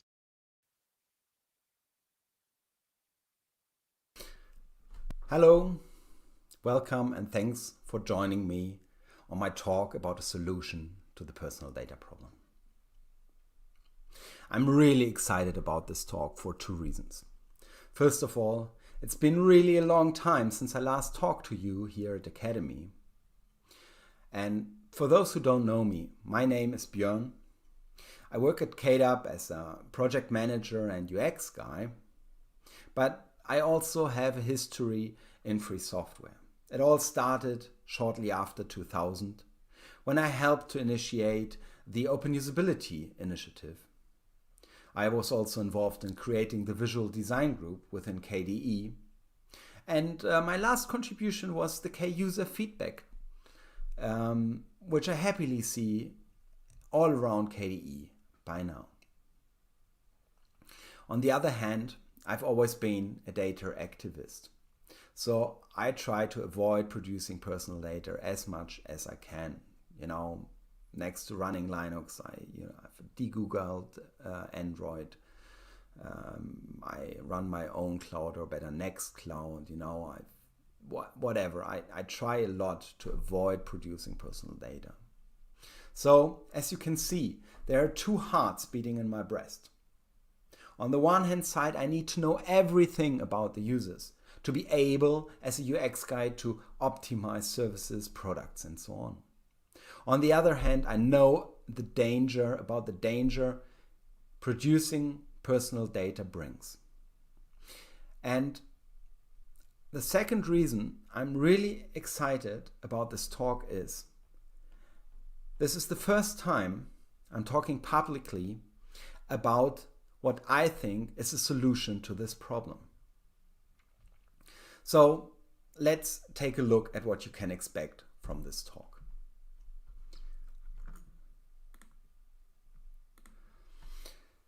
First of all, I'm going to explain to you what a personal data cooperative is, how it can look like, because I spoiled this in the abstract, this is the solution to the problem.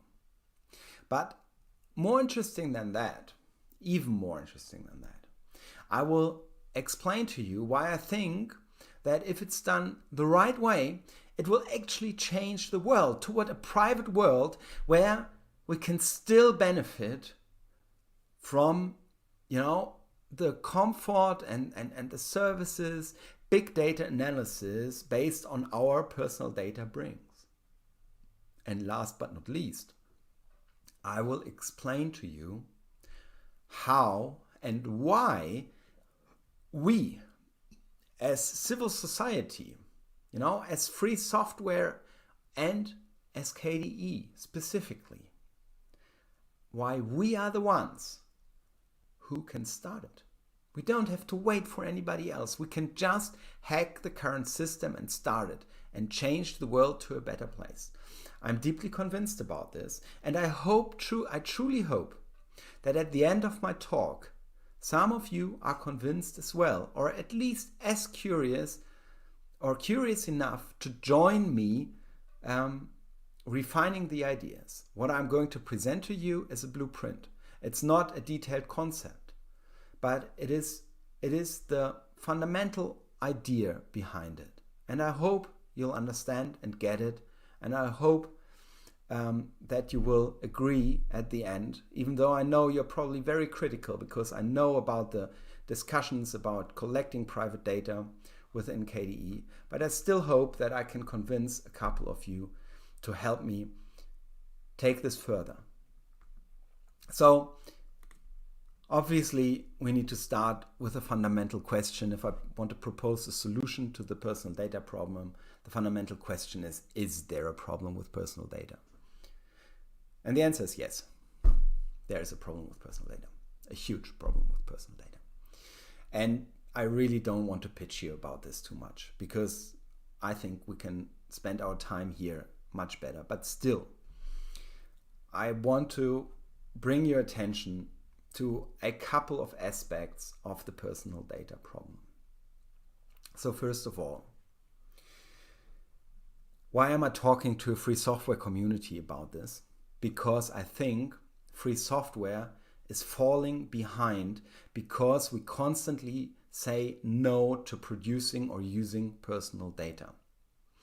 Our proprietary competitors, they collect and create personal data at large, and they improve the usability, the user experience of their products. And this is something we're not doing. And by this, the quality of our products will fall behind and behind and behind. So using free software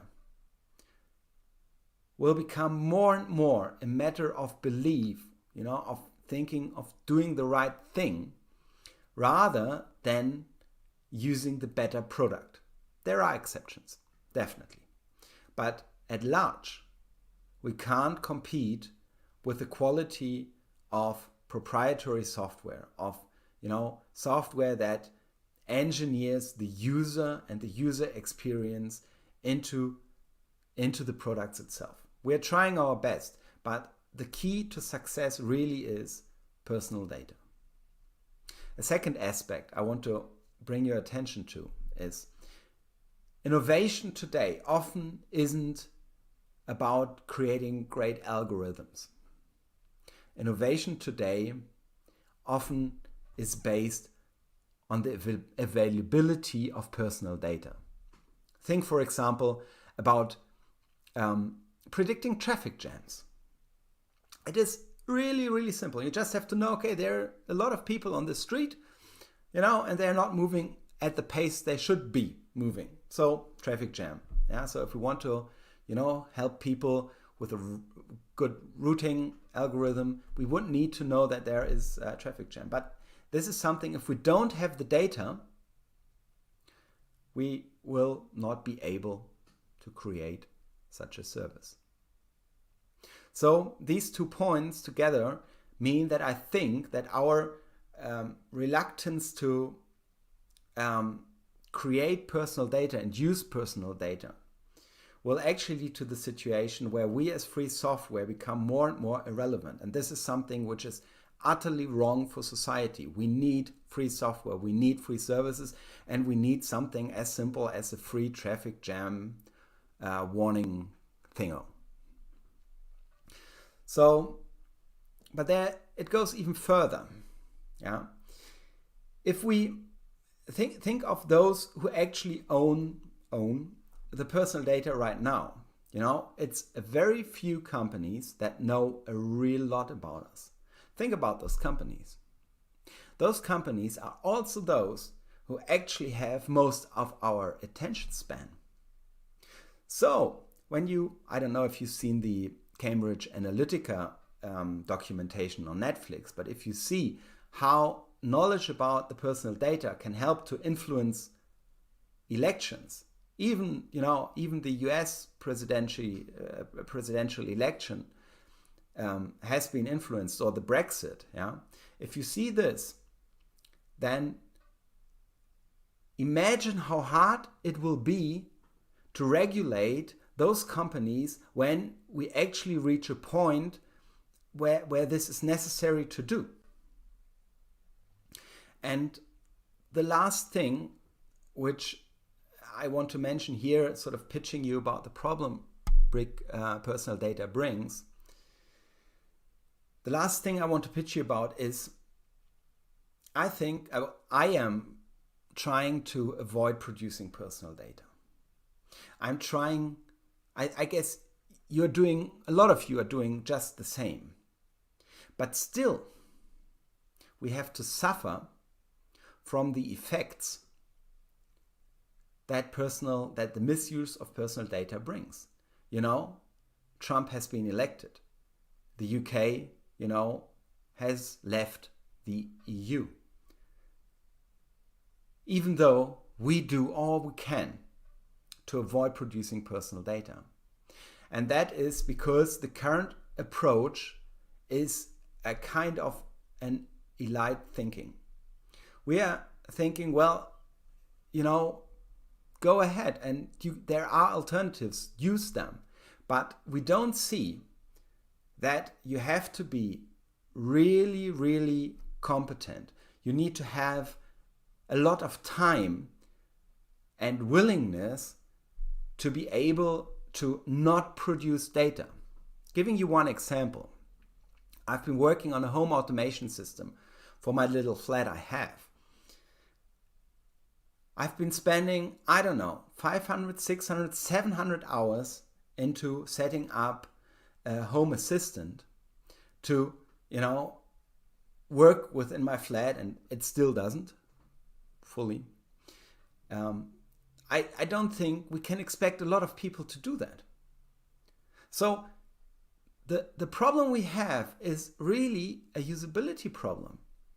Yeah, people at large will not and will never ever, you know, spend the time needed to live a life without producing personal data. And as long as we don't get the large majority of people to actually be sensitive with the personal data they produce, as long as this doesn't happen, we'll have ruthless people around that will take advantage of the personal data that is being around. Again, take a look at the Cambridge Analytica documentation and see how elections have been influenced based on personal data. So, I think enough has been said about personal data. As a conclusion, personal data is often called the new oil. The problem we have is that we, as individuals, what can we do with our little share of oil? Well, currently, the only thing we can do is we can trade it for a couple of shiny digital marbles. And that's what we're giving it away for. And I've spoiled it before. The solution to this problem is creating a cooperative. A cooperative is, well, it's a concept that's been around for, you know, thousands of years. Basically, since we started living in tribes, we are cooperating. Yeah, so you could call a tribe sort of the starting point, the first cooperative there was in the world. Yeah, so a cooperative basically is about a bunch of people that have the same interests. Yeah, and that work together against sort of, you know, a larger enemy. Yeah, which they couldn't face individually. So they collectively do this. Yeah, and the goals we have, I think the goals we share are, we want to have and live a private life. But at the same time, we want to benefit from the new services, you know, that are based upon our collective personal data, because they just make our lives much, much greater. Yeah, go back to the traffic jam. It is good that you can predict traffic jams and that you can take a detour which takes you to your destination much faster than sort of going through the traffic jam. But for this, we need the kind of data. Think about the COVID pandemic. Yeah, if we had a trustable, point to put our data together, you know, all the apps that are working, well, not so good right now, could have been much, much more effective in, you know, steering our contacts and, you know, warning people about, oh, well, you could have been infected and, you know, go on quarantine and stuff like this. But there is no one we would trust our data right now. Yeah, but this would be something a cooperative would actually, you know, solve. Yeah, if we would have some place to put our data, then it would be easy to do the necessary calculations based on this data. So you might ask, why can't I join a personal data cooperative right now? And to be honest, I don't know. It's been a theoretical concept, and if you search literature and the web, you'll find tons and tons and tons of material about it. And almost everyone is saying, well, the solution is a cooperative, but there is still none you can join. So perhaps to understand the problem a bit better, let's compare the personal data cooperative with a traditional cooperative. A traditional cooperative could be something like a couple of farmers that together want to sell the milk they produce. So the first thing is, the milk the farmers produce, once it gets sold, somebody drinks it, or bacteria do their work. At some point, it's gone. I know some Frenchmen might disagree on this, but it will be gone at some point in time. But personal data is an intangible good. Just the opposite is happening here. So when you sell it, it's still there. It doesn't vanish. It's that you can copy it, and you have an exact duplicate of it, and you can resell it. People can do whatever they want. So we cannot give it away like we can give milk away. The second aspect that's different is, if you think about the farmers, they have to live within a small area, because they have to carry their milk to a central point. But with personal data, everyone on the planet is a potential member of this cooperative. Last, if you spill a liter of milk, you wipe it away and everything is okay. But if you spill personal data, this is a catastrophe for a person and potentially even for society. So we have to have an enormous amount of trust into the system to be willing to join it. So when we design the system, we have to put trust in the first place. We have to optimize the system for trust. And 3 things for me stand out there. The first thing is, protection has to be the foremost goal of this system. We have to protect our personal data by all means. There can't be any compromises. Protection is the thing we have to go after. The second thing is transparency. We will only trust the whole thing if it's transparent. And we as free software community, we know our way around with transparency. But this goes way beyond software. Of course, all software we will use will have to be free software. But this will go way beyond this. The whole organization will have to be transparent to the bone. It has to be transparent that it hurts. And the third aspect, which is actually pretty natural if you think about a cooperation, because obviously it says everybody has to have one vote within this cooperation. But we have to really think about it, because it has to be a worldwide cooperation. Still, everybody has to be able to participate in this. I've created a mission statement. Let me read it out. So, our mission is to create the most trusted organization in the world. It will protect our digital privacy while enabling innovation based on our collective personal data. And I'm totally earnest with the idea of creating the most trusted organization in the world. This organization handles our most sensitive data. So this is what affects us most. This tells everything about us. So we really need to have an enormous amount of trust into this organization. But let me explain how a solution can look like, or how such a data cooperative will look like. And I'll go through this step by step. So if we want to collectively, collect our data, there needs to be a technical solution to it. So we as consumers, we contribute our data into a technical solution.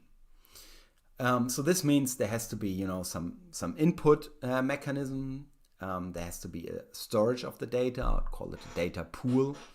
And there has to be the possibility to do evaluations based on the data in the data pool.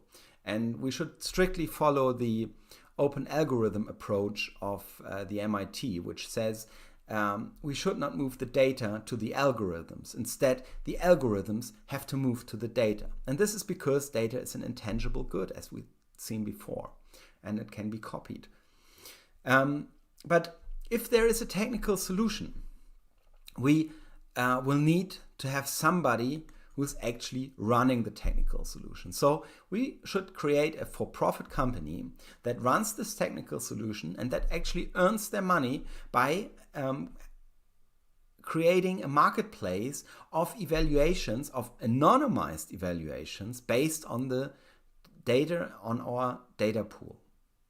But as we have seen with Freenode, for example, for a while, creating a for-profit can be problematic. So what we actually need is we need somebody or something to own this for-profit company, which cannot be changed. So we need some sort of a foundation with a clear goal that owns the for-profit company and that actually gets the money and spends it again into projects that follow the statutes of the foundation. And I think this needs to be foremost. This needs to be research about how we can make the technical solution better. Because I totally agree, the current situation probably is not sufficient to run such a data pool. Probably we need to do more research to create a technical solution that protects our data enough to be trustworthy. But other things that need to be financed by the foundation is educating users. It is free software, for example. So, as I said before, we also need, as users and as consumers, to influence what's being done. And for this, we'll need some form of a parliament. This parliament, the job of the parliament is actually mainly to control the for-profit and to set the rules for the for-profit. So basically the parliament is our way to influence our view on what privacy means to us, because this is not set in stone. Privacy is a concept that will change over time. There will be new challenges to it, and we have to react to this.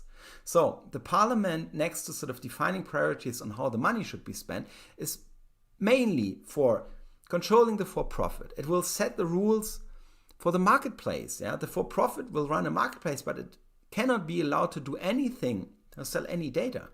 And foremost, the parliament has to actually maintain the technical solution. If this is open source, think of the parliament of being the maintainer that says which pull requests are accepted, which are not.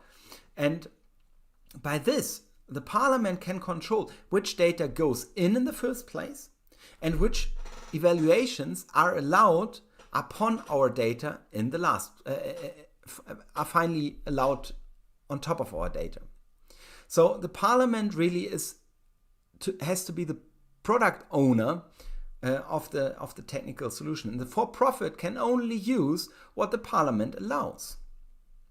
But if there's a parliament, we also need elections. And this, as I said before, is a very difficult issue because consumers are placed all over the world. So my idea here would be to establish a chain of trust, because trust is what we're really aiming for. So the idea is that consumers that contribute the data to the technical solution, they can also vote for an NGO they really, really trust. This can be the KDE EV or the FSF or FSFE, but it can also be, Greenpeace or, Red Cross or Red Half Moon or, whatever NGO you think is doing a good job and is really trustworthy. And the top NGOs that have been voted for, they each send an expert into the parliament. By this, we don't have a direct democracy, but an indirect voting system, but still consumers are able to influence what's been done in the parliament. So this is the main system, but there is still one little ingredient missing to make this a success. And this is a seal. The seal is being defined by the parliament, and it gets awarded from the for-profit company to product developers that comply with the rules. Why is the seal so important? Because I truly believe that giving people, consumers, at the point of sale or at the point of consumption, because we also want to award this seal to free software, but giving them a real choice by informing them about the situation will actually change the world. And it has in the past, because look at the ecological movement. Nowadays in the supermarket you can buy an apple or you can buy an ecological apple. And you have, you are informed, you can make an informed decision. And we need to do just the same. So if you want to install an email client, you need to be able to choose between an email client and an ecological email client or privacy-aware email client. And it needs to be clear at the point of sale. And I need to say, okay, this costs delta money more than the normal email client, but I'm willing to pay this because I'm not willing to pay with my personal data to this. So that was the idea of why I think the whole thing will fly in the end. The question is, how do we lift off? And well, the first step is we need to talk about it. This is what I've been doing right now. And the goal of this obviously is to win people that join me and help to sharpen the ideas and, help to, create content and to make this become real. But the same, it is as important, even though if you might not be convinced yourself, I'll ask you to take the discussion into your community, not only in KDE, but also into your product community, because we need to find free software projects that are actually willing to take the risk to move on to step 2 with us. And step 2 is actually, once we have sort of discussed the idea further and found a couple of free software projects, we together have to establish a temporary organization, like an EV. The goal of this EV is basically to create some funding and to, finalize the concepts. Yeah? But the main goal of this is to create a proof of concept for the involved free software projects.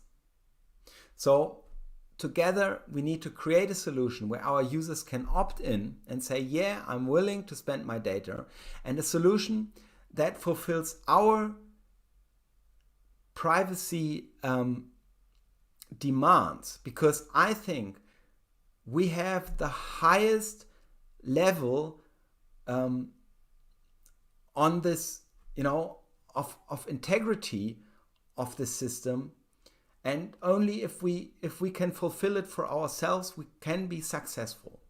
But if we manage to create such a proof of concept that works for our free software projects, we are ready to move on to step 3. And step 3 means that we have to incorporate the final organization. We have to establish the initial parliament. And then we have to create the visibility by establishing the seal. If we have a couple of free software projects that are willing to join us here, they will be awarded with this privacy seal. And this seal will create a visibility for the topic. And with this whole package, we can then go to,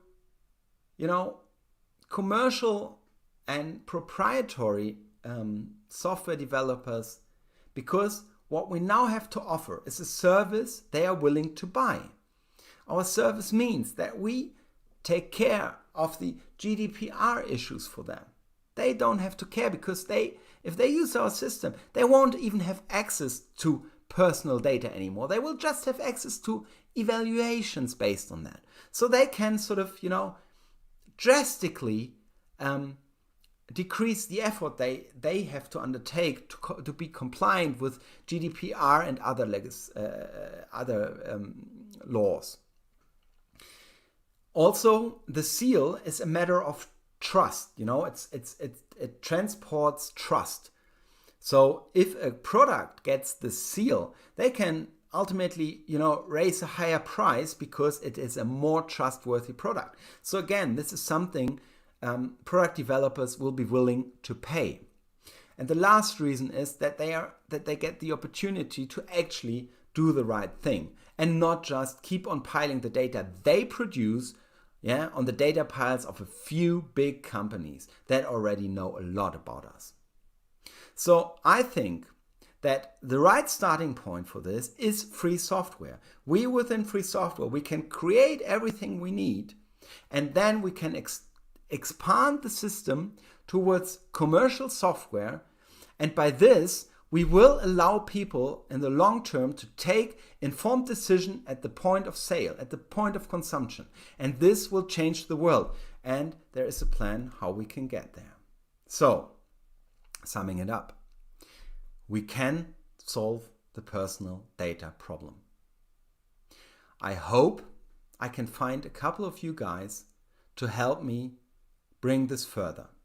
It is a blueprint. A lot of concepts you've seen right here have been just superficially been described. I hope we still have some time for questions. So I'm happy to explain concepts that interest you much further, because there are thoughts going further. If you want to read about it, I have created a web page. It's called privect.org. You can also reach me via Björn at privect.org, or visit the BOF I've scheduled for Tuesday at 10 UTC. So again, thanks for your attention and hopefully your interest, and I'm happy to answer your questions right now.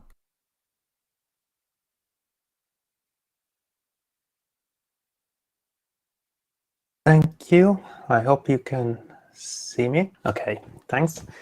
We will have our speaker online in a few seconds. But anyway, for now, thank you for that. It was really a lot to think about. We even have we have questions. We have a lot of questions, actually. So I'm not sure now we will be able to answer all of them, but let's try. Okay. So I can see you. Can you? Hello, does it work? Yes, it does. So sorry again for this being a recording. I really would have loved to do this live. Okay, but I think it was good in the end. I mean, very, very, very good. So, and the feedback from the chat was on the same line. So, so let's start with the questions, because we don't have a lot of time, and we are going to use the score. So I see a bottle of score there. So from Cornelius, the first question is, what examples, what kind of data do you see where companies will buy data from such a cooperative? I think that's potentially a lot of data. Let me give you an example. Cornelius, you're asking this, you're working for a transport agency, or transport, I don't know, agency is not the right word, it's whatever, for the barn you work. So if you sell a ticket, for example, then you collect personal data. And this data can go into our database. Now this data belongs to me as I've been buying the ticket, and to you as you've been sort of the ones that produced the data. So now, but you want to keep this data exclusively for yourself in the first place, but you might be interested to share this, for example, for research with other institutes, yeah, so they can do research on your actual data. So that would be the idea of creating a marketplace in very few words. But I mean, the kind of data is really, we have to discuss what goes in and what doesn't. Yeah, but it can potentially be a lot. Okay. Okay. The next question is from Alesh, which is well, short but very, very big. How theoretical do you think this is? I think this is absolutely practical. It's a matter of wanting to do it. Yeah, I mean, I can't do it myself. I'm a psychologist, you know. I work as a project manager. I can't program anything. I'm not a law expert, you know. I'm not an expert on any of the specific topics, except perhaps on the usability side, which I would like to answer Nuno's question as well within one go. He asked about the sort of what does it mean for the user.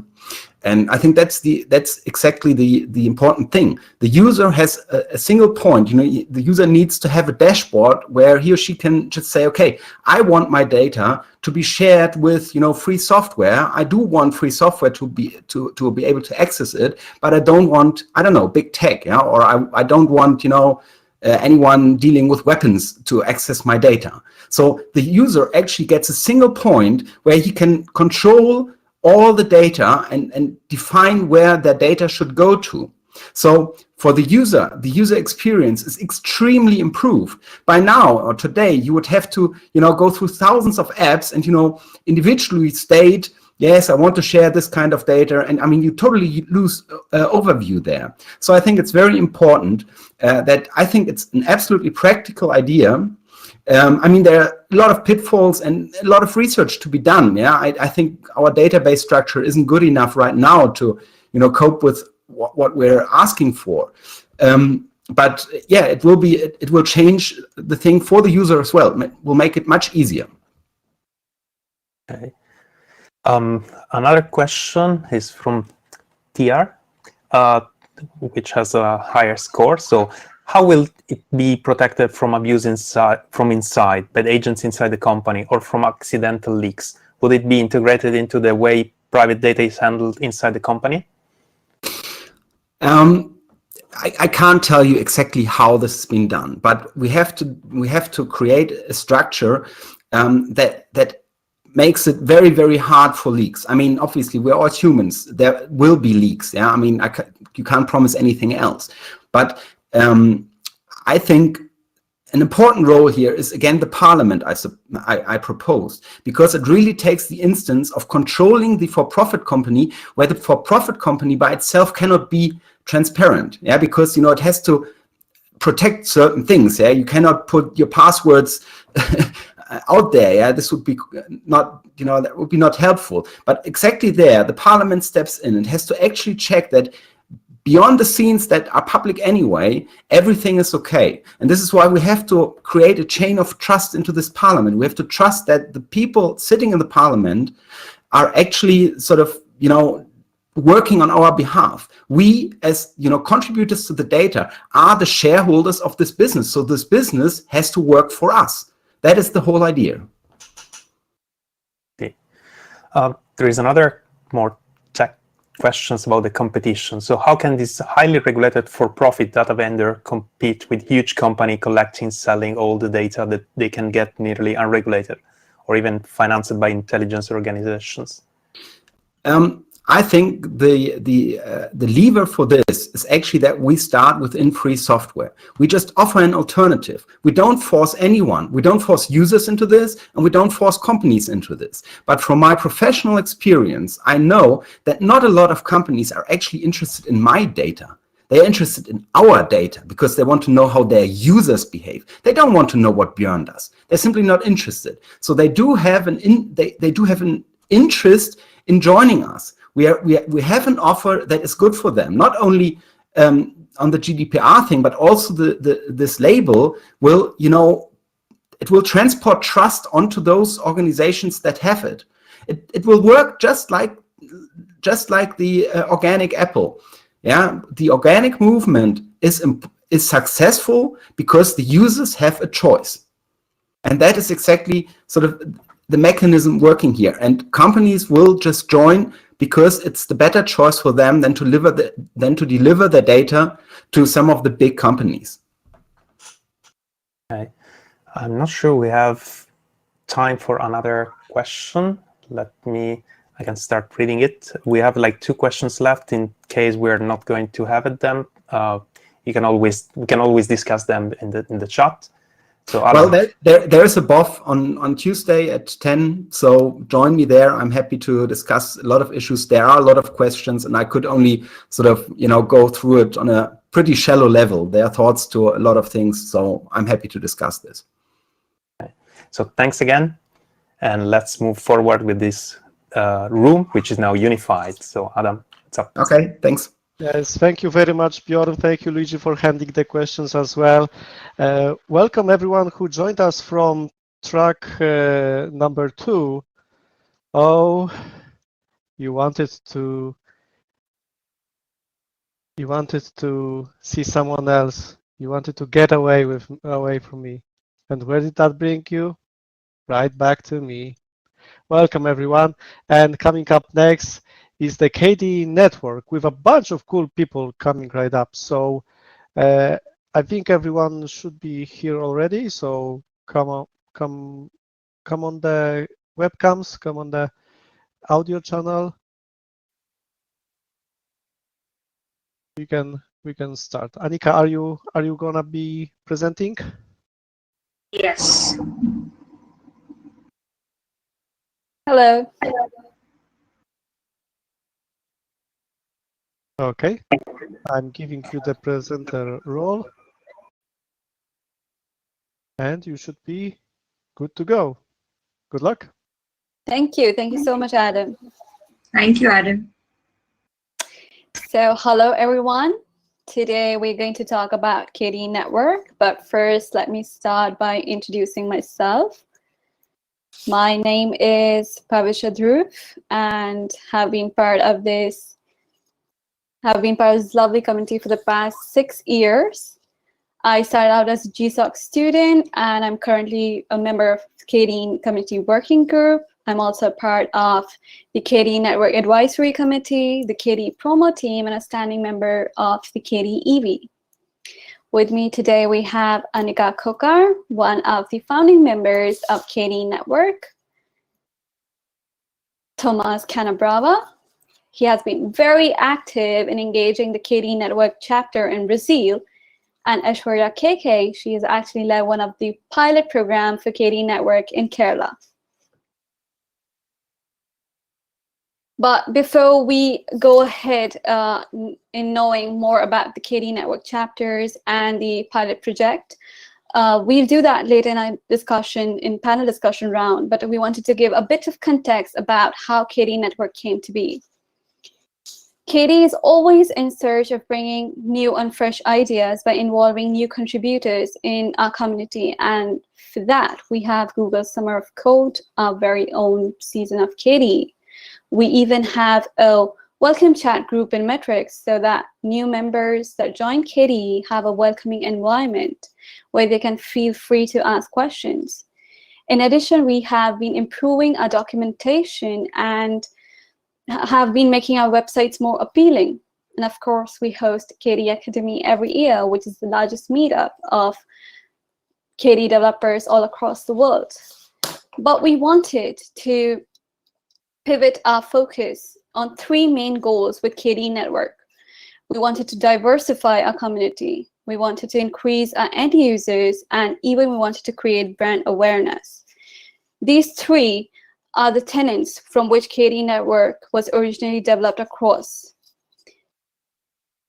For diversifying our community, we wanted to make sure that we reach underserved and underrepresented communities that may be countries with STEM fields, careers is still the minority of careers. We wanted to focus on increasing number of women in our community by making sure that they feel that they have a home with KDE and they can begin to contribute to the open source community with us. And the way to achieve this, we wanted to create a grassroots level chapters in small communities across the world, where one or two KD members from a local team form a local team and host meetups and spread the word about KD to students and developers. Our second goal, increasing end users.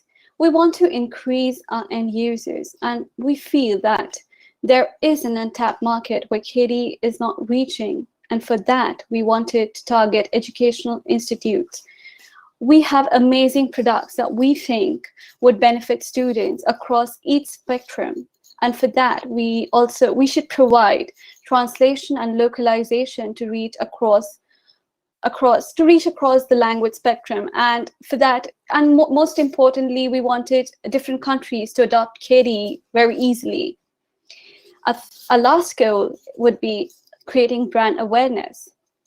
We create some amazing products like Krita, KDN Life, KD Plasma Environment, and many more. And we think that we have a lot of users, but not many people know about KD. Or maybe I can frame it in a different way, that not many people know as much as they should know about KD. I feel like there are a lot of people who haven't given KD a shot. And if we increase our brand awareness, then we might get a lot of end users, and we might make sure that KD becomes a household name. And for that, we believe that we can achieve it by increasing our social media presence. Aniqa and Paul have been working rigorously for this, and we should always thank them for that. And so this is all about KD Network and its 3 goals. Now we would like to move on over our panel discussion round, where we're going to start talking about what KD Network has done in the past and where we're going in the future. And I want to start by asking Aiswarya about her pilot chapter in Kerala. Hi, Aiswarya. Yes. Hi. So Aiswarya, I would like to know what was going through your mind when we accepted Kerala as the pilot project, and how did you form the team? Because you were in France. How did you do that? Yeah, so to start with, before answering the questions, for those who don't know, Kerala is a small state in the southern part of India with around 34 million people. And the official language of the state is Malayalam. So I will use Malayalam during the discussion. So it's the language of Kerala. So what were my views? I considered it as a very good opportunity, of course, because I think when an international community like KDE give voice or attention towards a smaller community or a smaller population, that can add certain values to the larger community and to the smaller community, which is very important, I think. And though it was an exciting thought, but then it was a series of questions. So how we start, how we can organize, which kind of values we want to add, in which area, and how can we do that? Those kinds of a series of questions. But it was nice to have KD network meetings a bit frequently to gain more confidence or to change opinions or change views and perspectives. And then another big question was, now I have to find more volunteer time, and that was a haunting thought. But in the end, after processing all these questions, I contacted Subin. He's the coordinator of the KDE Malayalam translation team. And of course, I was sure that he would be interested, because I have seen that he and his friends were conducting Translathon for KDE, and they were promoting very much KDE in different free software groups. So, like I thought, he was very interested, and we decided to move forward. And so it was him who added more people, because he's living in Kerala, so he has more updates about what is going on in different free software communities and who would be interested in KDE. So he added Sriram, Kannan, and Akhil. This is the core group for now. And the KDE Malayalam group has the channel, Metrics channel or Telegram channel, has around 150 people. So yeah, I think it was a good start. It was great. Okay, so I would also like to know that what was the first task you did for this project? We started with localization of translations of Plasma workspace and bit of localizations and translation. Like, because Gcompris was, I already started translation of Gcompris, but there was a lot of things to localize, like letters, alphabets, and I had to add different levels for our Malayalam language. So that was the first task. And we decided to do, and it's still going on. The task is, I mean, there's a lot of things to translate, so it's going on. And we decided to focus on the localization efforts because we felt that we are not well equipped, not for the university students, because in Kerala, all the university students are okay with English language, but for common people, for example, last year in Academy talk, maybe some of you may saw, Ambadi was presenting a talk about a daily newspaper moving towards complete free software workflow in Kerala.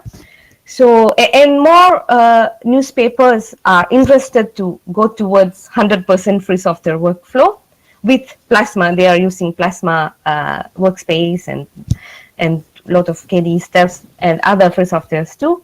But for these kinds of these kinds of achievements, to achieve more sectors, we really need to localize and to give the common people not very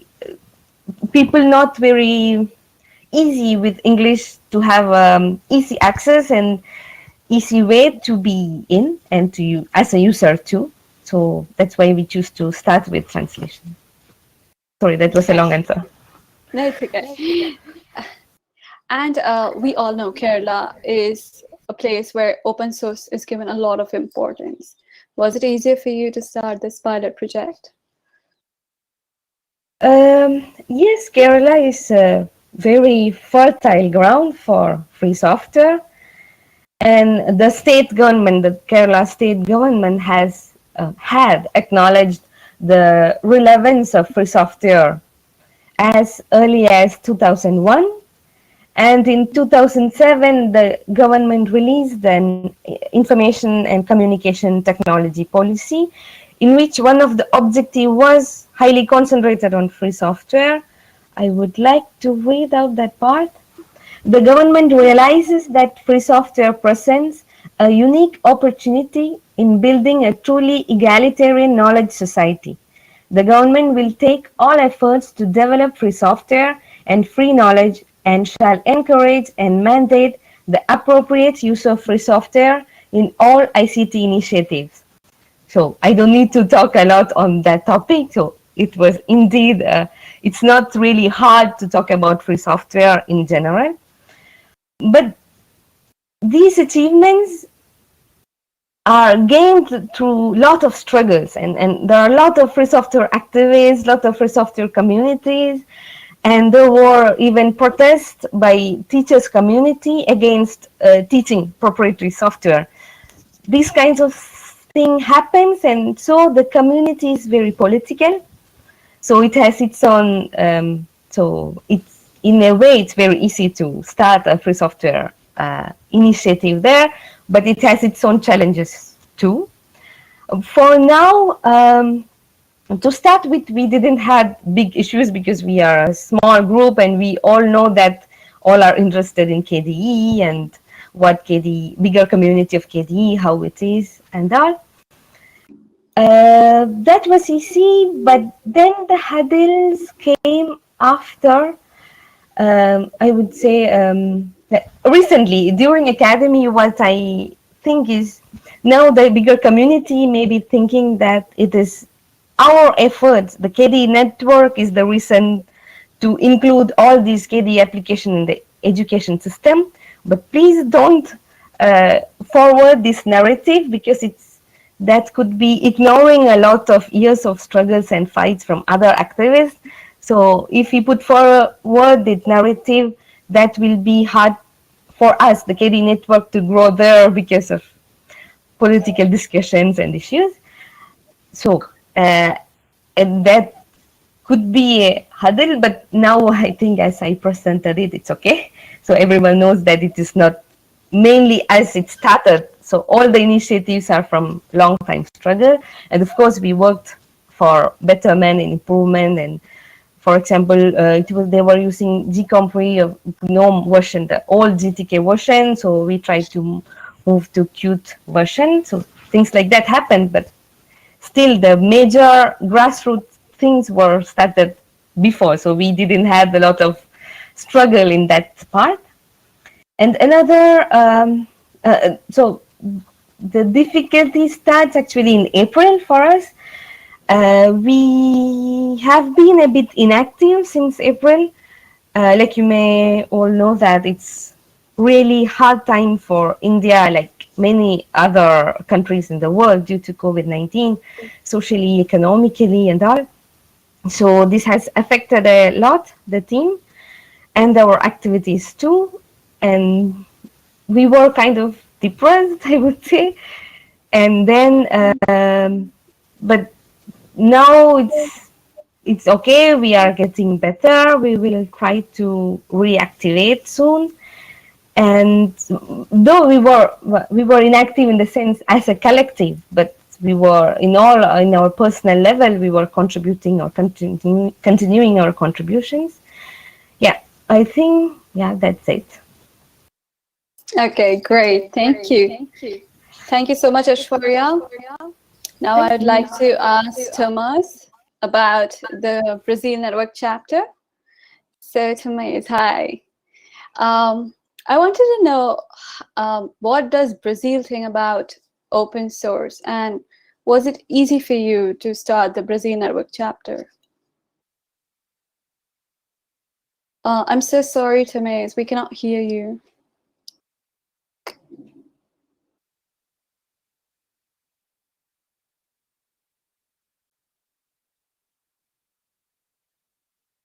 I suppose Tomaz is trying to reconnect again.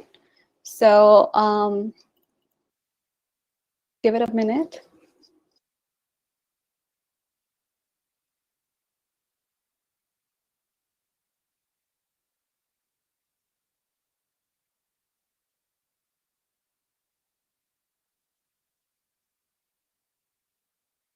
Hello. Yeah, we can hear you Sorry, now. apparently it does not work on Firefox on my machine for some reason. So I don't think that it's ever easy on any country, because even when the government is okay, and even when the universities are okay, and we try to start the chapter, not a lot of people will try to go there. So we always have just too little people to work on. I am trying to get developers in Brazil for at least 16 years, and currently the KDE Brazil chapter has 10 developers. And I think that I have more than 3,000 students that I've paid from my pocket to travel to their cities and then to teach them how to develop for open source, doing a really long, like 40 hours to 80 hours long course on all of the tooling, Bash, Git, C++, Qt, getting from the start, ground basics, to fully featured developer in 80 hours. We do have, and I think that we are like one of the biggest countries in number of developers. We have 10 people.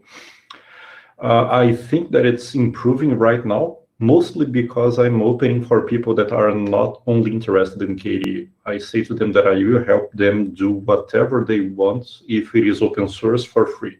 This is helping. But when it was just, I want to help you only if you do open source, this feels like a little bit of a threat. And Brazilian people are a little bit combative. So if you say that I will only help you if you do this, they will not do anything. They will try to combat with you. They will try to show you that they also have strength, and that will overcome nothing. So right now I'm helping people on GNOME, I'm helping people on XFCE. It's easier for me if I help them on KDE because I already know how to work within KDE and I don't need to waste my time learning, so I can teach them. But it's working, it's growing. We got 3 people doing their bachelor thesis and their master inside of KDE technologies, which is really good.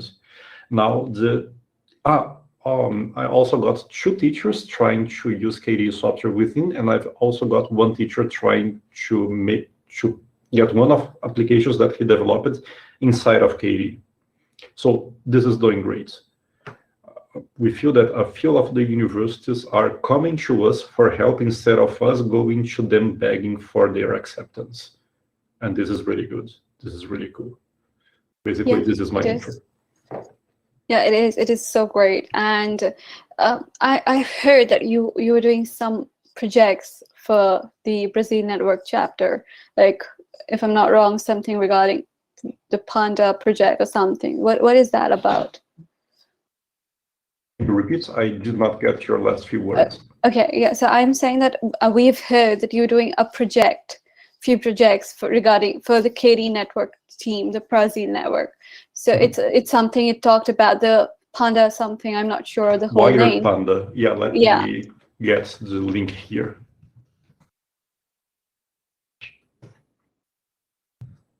So this software here that I'm pasting on the chat. If I find the chat panel, found it. So Wired Panda, this is a software created by the University of São Paulo. One of the students that worked on the software got in contact with us in the KDE Brazil development channel on Telegram. And he said that we have the software, it works, it is good. We would like to see how hard it would be to get on KDE right now. And it's extremely hard. It's extremely hard because they have some stuff on their CI that we can't provide yet.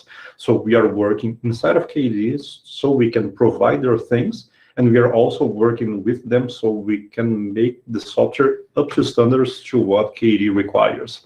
So we are working on both sides.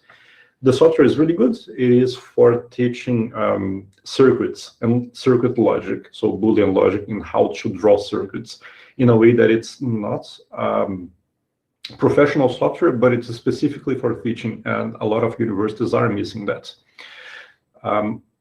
I don't think that we will actually be able to move the software to KDE this year because on KDE we are missing the CI on GitLab, and I know that Ben is working quite hard on that, not just Ben, but Ben and all of the sysadmins. So this is one software. The other software that we are working on is the KDE Plasma Firewall that was done with me, Kylie Berwick, and also Lucas Januário from the University of São Carlos. I forget the name sometimes. I'm too long without speaking Portuguese. And he was doing his master's on top of the firewall, which is quite cool because then he actually managed to do 2 things at once. That is help open source and help his university graduation. Besides that, we are also working on console. So because I am one of the main developers of console, and it's one of the things that I'm touching the most, people ask me, how can I jump on KDE code in a way that you can actually help me a lot because I am a newcomer? I said, man, I'm touching console every single day. So if you jump there, I will probably see your code really fast. So we had 3 people join there on console and submitting a lot of codes. And one of the best things that console got this year, the text reflow, was made by one of those students, and he got a job because of the work that he did on console, which is also really cool for me because it shows that working on free software will boost your resume, and then companies will realize that you are a good developer and then work. Yeah, that's true. So that was great. Thank you so much, Tomaz. And now I would like to ask Aniqa, the founding member of KDE Network. Hello, Aniqa. Hi. So I would like to know, how did this KDE Network idea strike you? Okay, so it's originally not my idea. When I started my career, I was working for a company, for a non-for-profit organization. So I was handling the Middle East and the UK chapter. But after that, we found a lot of people who wanted to support from other countries, and we started developing over there. So this idea clicked to me that if they can do it, and I'm from Pakistan, it was happening in Pakistan, and we had chapters all over the world, in the US, UK, Canada. So I thought, why not let's apply this idea to KDE, because KDE has people all over the world. Of course, we have mostly in Europe, and we want to improve the diversity. So let's try it. So that's how the idea came up, and we thought India as the pilot study, because on LinkedIn, we have most of the viewers from India. So that's how we decided for India. Oh, okay. So we know that our next chapter is going to be in China. How did you Yes. contact them, and how did you form this team? Okay, so it's how it happened was Neopatosh connected me to two people from actually one. Her name is Mina, and then she connected us to Burgess. So Mina and Burgess are basically handling China network, and now they have started having events, but not now. But soon we are going to have an event over there where we would like people from KDE to have talks, and we will be also participating in other events in China so that we can attract more students and users. So that's how actually China started. But now, of course, we are having a little bit of language barrier, but hopefully soon we'll be able to overcome that as well. Okay. And once this China network starts properly, any thoughts about our next chapter? Okay, I think we need help from the community, because that's how everything has started, because people start coming up that, okay, there's a potential in this market. If they think that, okay, they can actually help us and support us, because we need people who are committed towards this cause. We don't want people who just come today and say after a month that we can't do it. So if anybody, maybe from Bangladesh or Malaysia, Africa, anywhere, if you think that you can start a chapter in your country or city, please connect to us, and we will surely help you, and we'll guide you how you can start over there. Great. I still vividly remember, Aniqa, when we were planning about this KDE network, you were focusing so much on the diversifying our community, and you had such amazing ideas. So what made you think that, okay, this thing will work in KDE? Okay, so one of our goal is to increase diversity. And if you see that we have majority, if you would even see, mostly we have, I would say, European males. And that was something in my mind that I have to somehow bring more women and people from different cultures and community to represent. Now you can see on the screen, there are 3 women. Yes. That was my goal, that, okay, I have to bring in more women. And I feel that, especially we 3 can relate that India and Pakistan, we feel that IT is one of the field and engineering is one of the field that we see mostly men and boys studying over there, right? And females are usually not encouraged to like such kind of fields. So I felt that if, they see that, okay, for example, if Aiswarya has come and joined us, maybe she's starting this in Kerala, a lot of women will be inspired by it. That's true. Yes, so that is an amazing. Thank you so much for bringing this KDE network project. Thank you over for here. actually helping me. Otherwise, this idea wouldn't have been successful. No, thank you. Thank you so much, Aniqa. And thank you, everyone. Please feel free to ask any questions if anyone has. Hello, your question person for today. Yeah. Hi. Hi. So we have 2 questions, in fact. The first one from Paul. Do you know how Kerala governments became interested and educated in free software matters? Were there activists that informed them of the advantages? Yeah, so there was different perspective when the government decided to use computers in public staffs and in schools. There was a public call, and the response was from Microsoft, Oracle, and a free software community group. It was Linux users group, a Linux user group. So there was debate, and it was free software who won the debate. So naturally, free software won the debate because, and the first thing is you don't need so to have Microsoft. Government should spend a lot of money.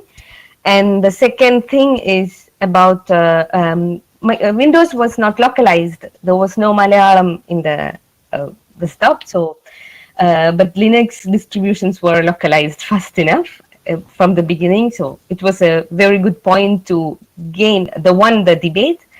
And then the activists were working toward with some teachers communities, teachers political parties and communities. So I think teachers could connect that faster, and that's how there was a lot of protests, and that's how all started, I guess. I'm not sure. I think from my readings, yes.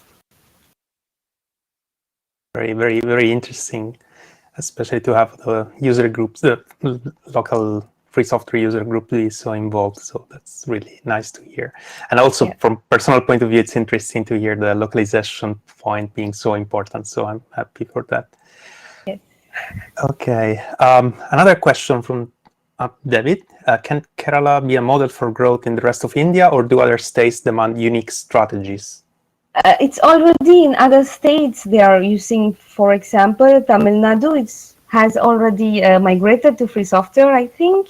At least I saw in the teachers training, they were teaching how to use Recompris to teach staffs and how to use K-Stars, or they were using Cord-Landwher, Kruta. So obviously Tamil Nadu, and I guess Karnataka, and there are other states too moving towards it.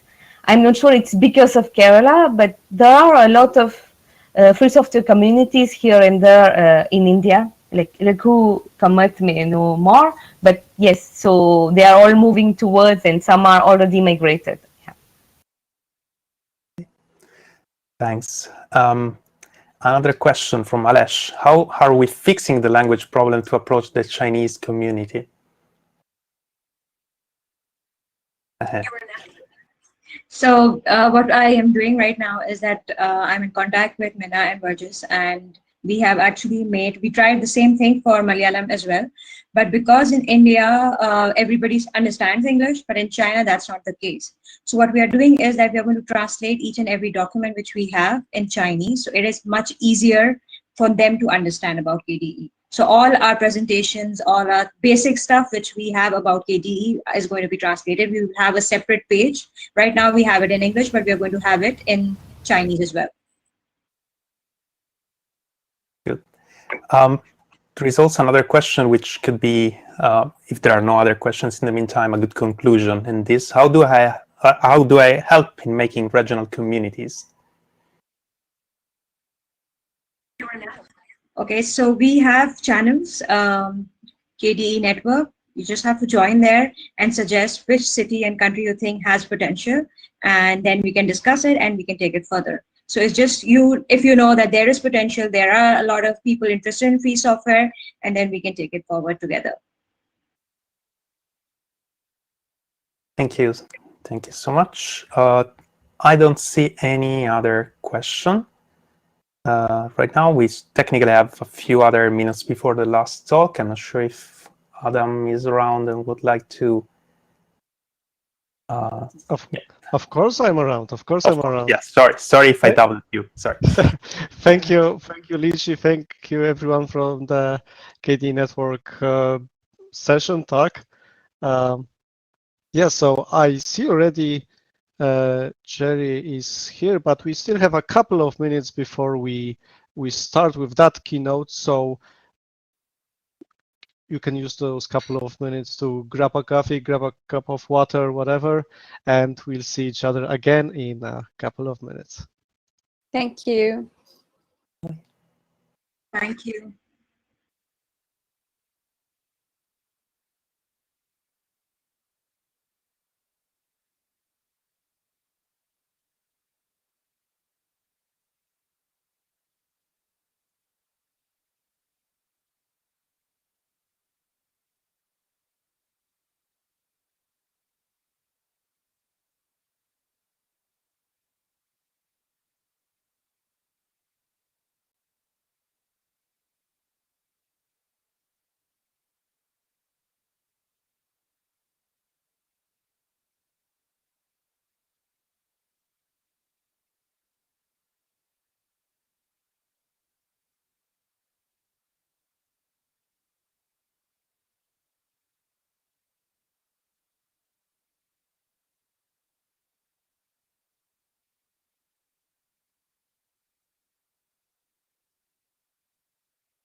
Hi there, Jeri.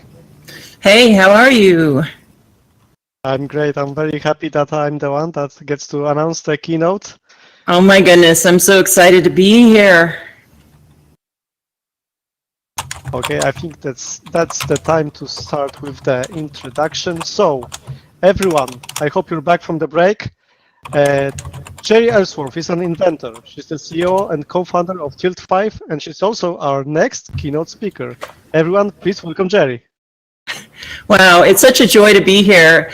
Yeah, I've used Linux and Unix most of my professional career, and I'm proud to say now on my primary work machine now, I have KDE installed and loving it. I don't know why it took me so long to move over to you guys.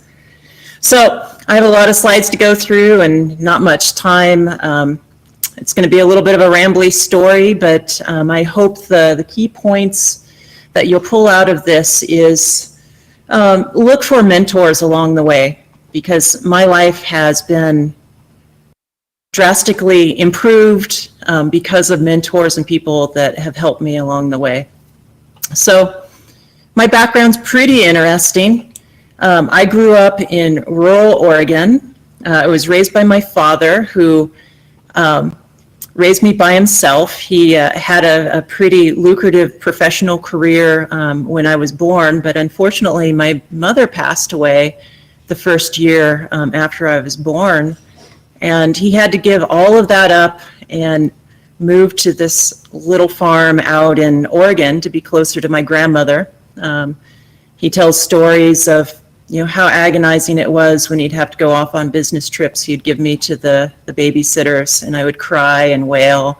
And he'd come back 5-7 days later, and I bonded with the sitters. And then I'd cry and wail, like, who's the stranger to picking me up? And so he made some huge sacrifices to raise me, and I really appreciate that.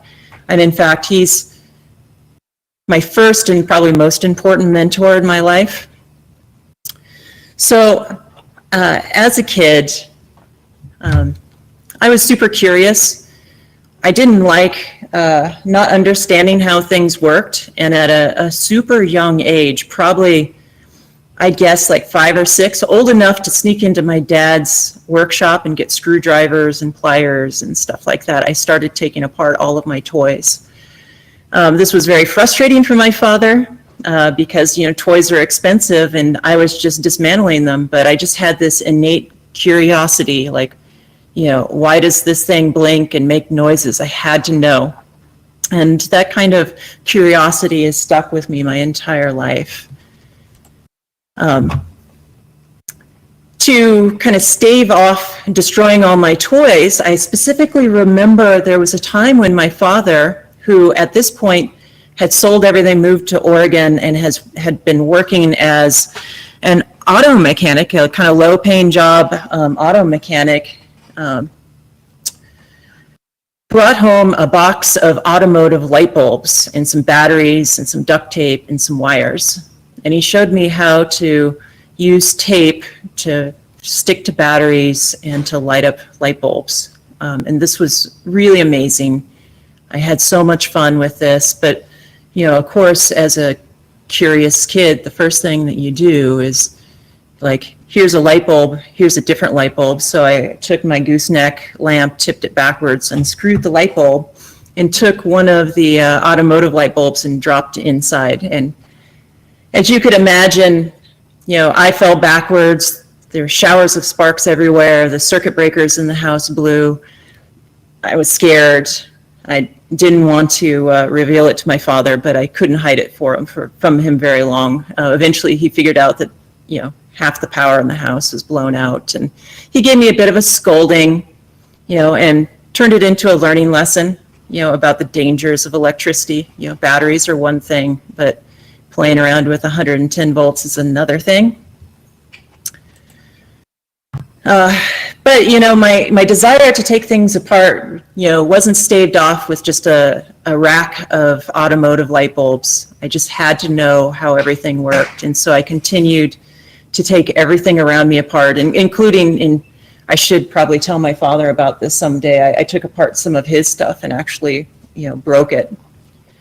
And at this point, I don't know, I was probably 6 or 7. My father had done a really bold move. He had given up his job as an auto mechanic. He'd scraped together enough money that he could buy or lease a gas station and repair shop across town. And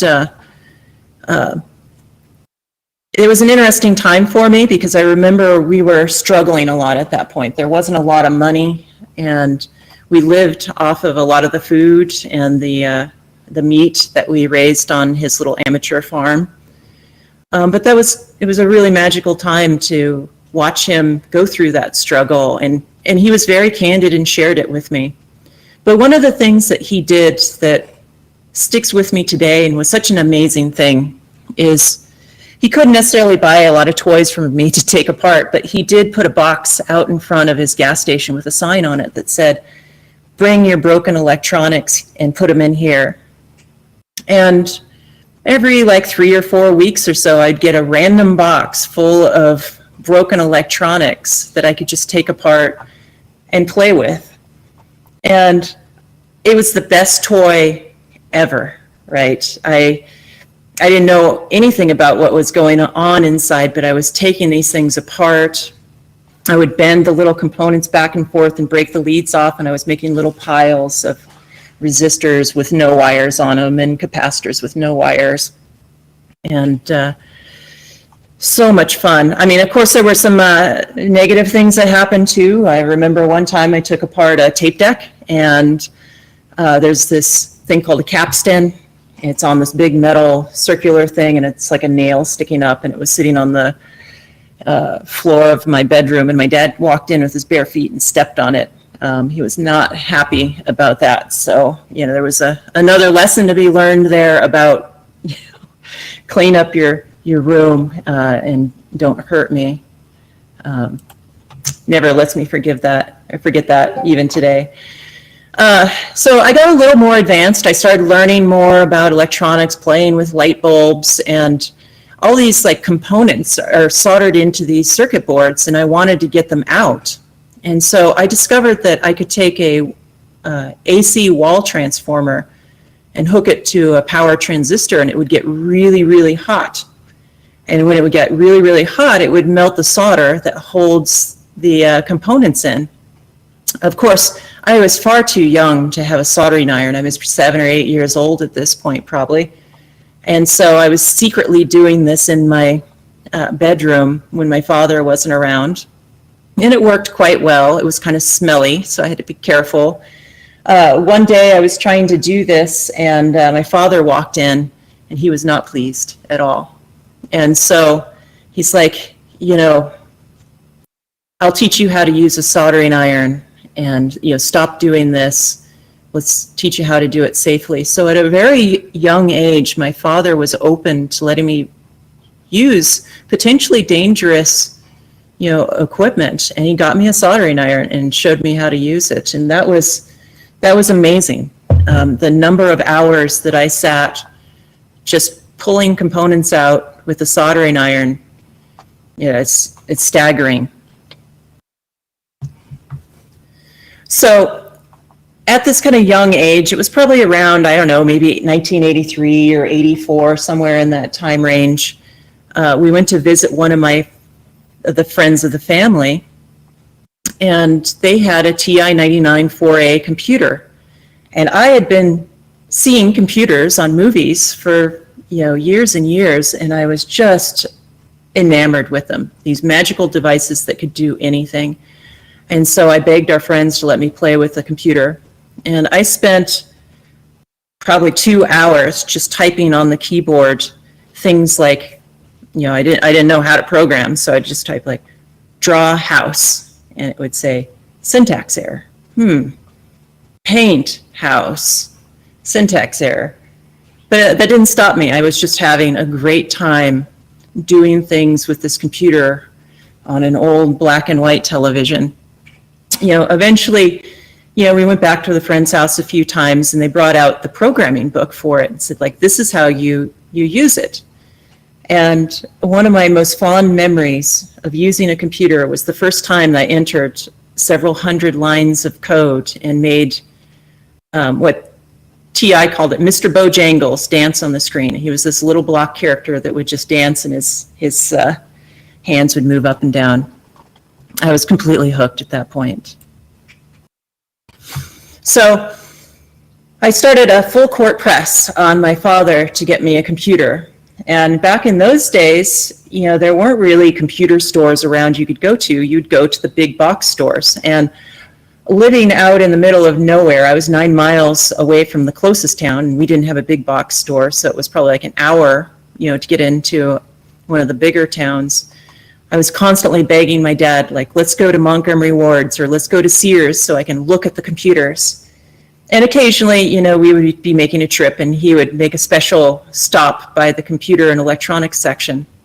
And back in those days, the store displays were really primitive. They didn't have any kind of software running to demonstrate them. They were just a line of computers. There was Ataris and Apples and VIC-20s, and they were just set up sitting at basic prompts.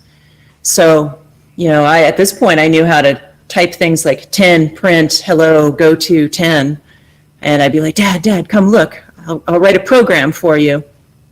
And super fun. I know that he was struggling. He was trying to get his business off the ground. He couldn't really afford to do this.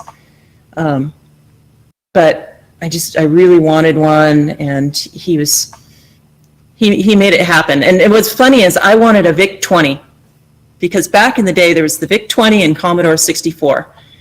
The VIC-20 had really big characters on the screen, so the letters were really big. It was 22 columns versus 40 columns, the super high resolution display of the C64. But that's what drew me in, was it was the one with the biggest characters.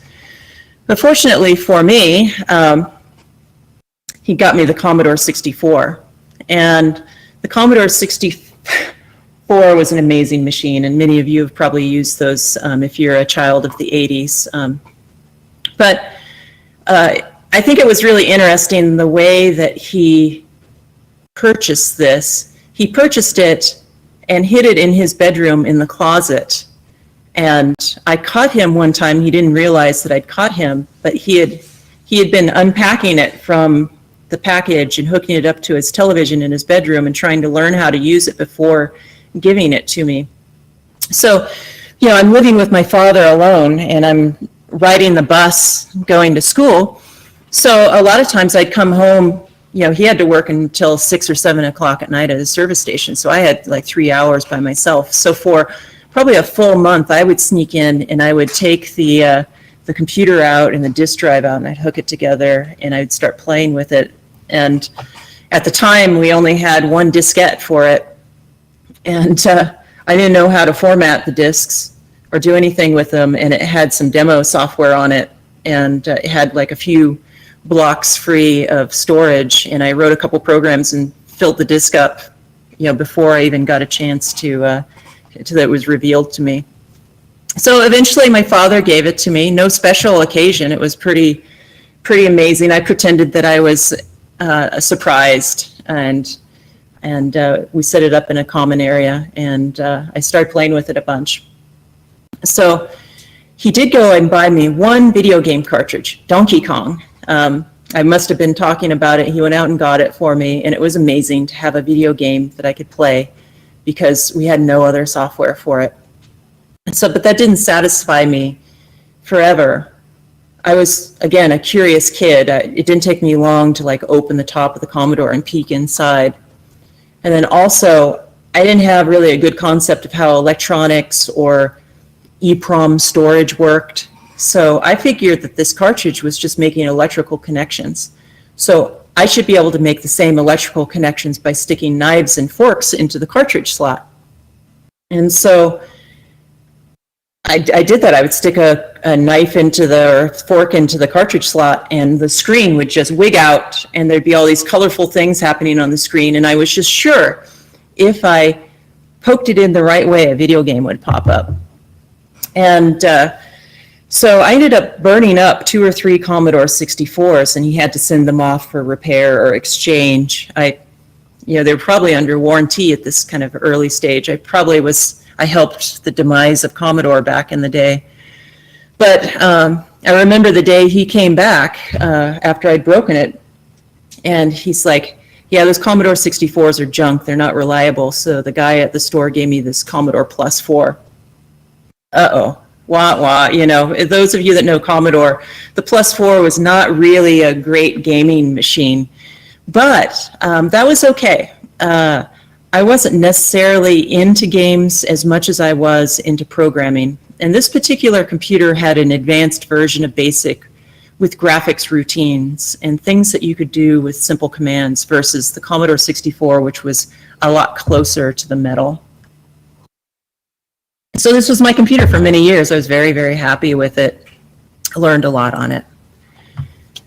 So probably one of the pivotal moments for me is my father bought me this electronics playground as a gift. And this is where there was a big transition for me from not understanding electronics to starting to learn electronics. I'm probably 9 or 10 at this point, and these electronic kits were amazing. They had a bunch of wires and a booklet with cute little cartoons, and they told you how to hook these things together.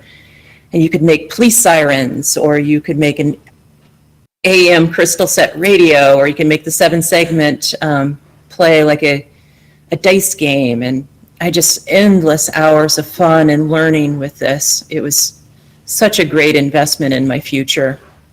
And because I got into this, I met a boy. Oh no, actually, I should tell this story first. So at this point, I'm starting to learn a little bit about electronics, and I have a stepbrother. He didn't come around much. He was kind of far away, and occasionally he would show up. He was much older than I was. We didn't have the best relationship for various reasons, probably because he was older, and then I was always kind of probably taken care of a lot more by my father during these visits. But I started to discover with like three little components, a transformer, a relay, and a 9-volt battery, I could make an improvised taser.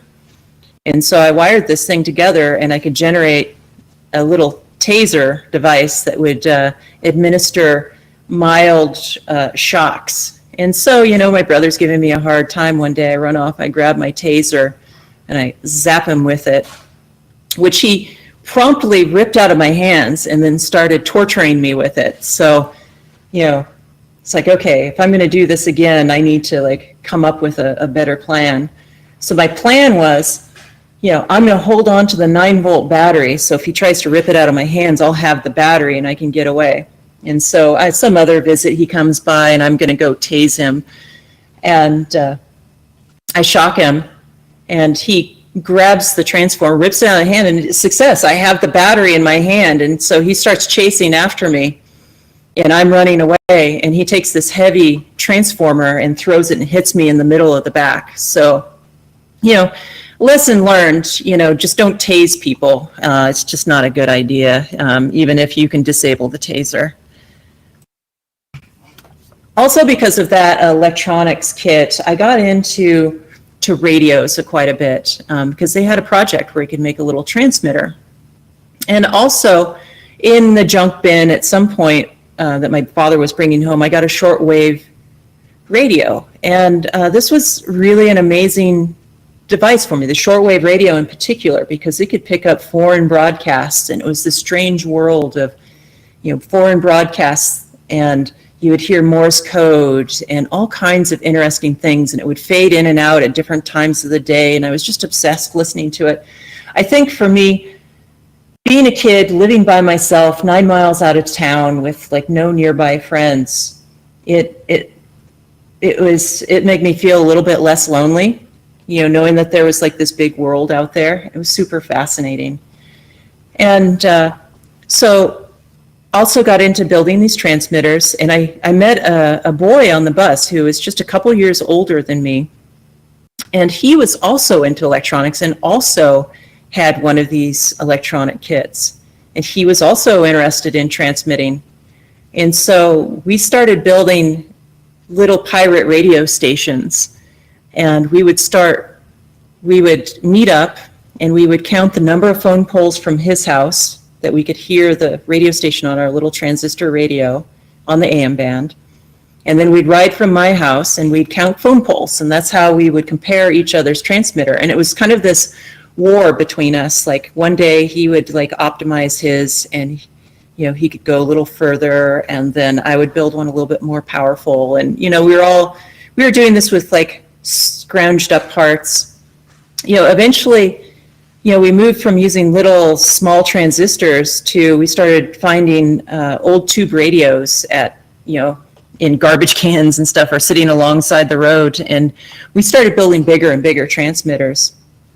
And at some point, we had built transmitters so powerful that we'd ride for most of the afternoon. We couldn't reach the end of our transmit range.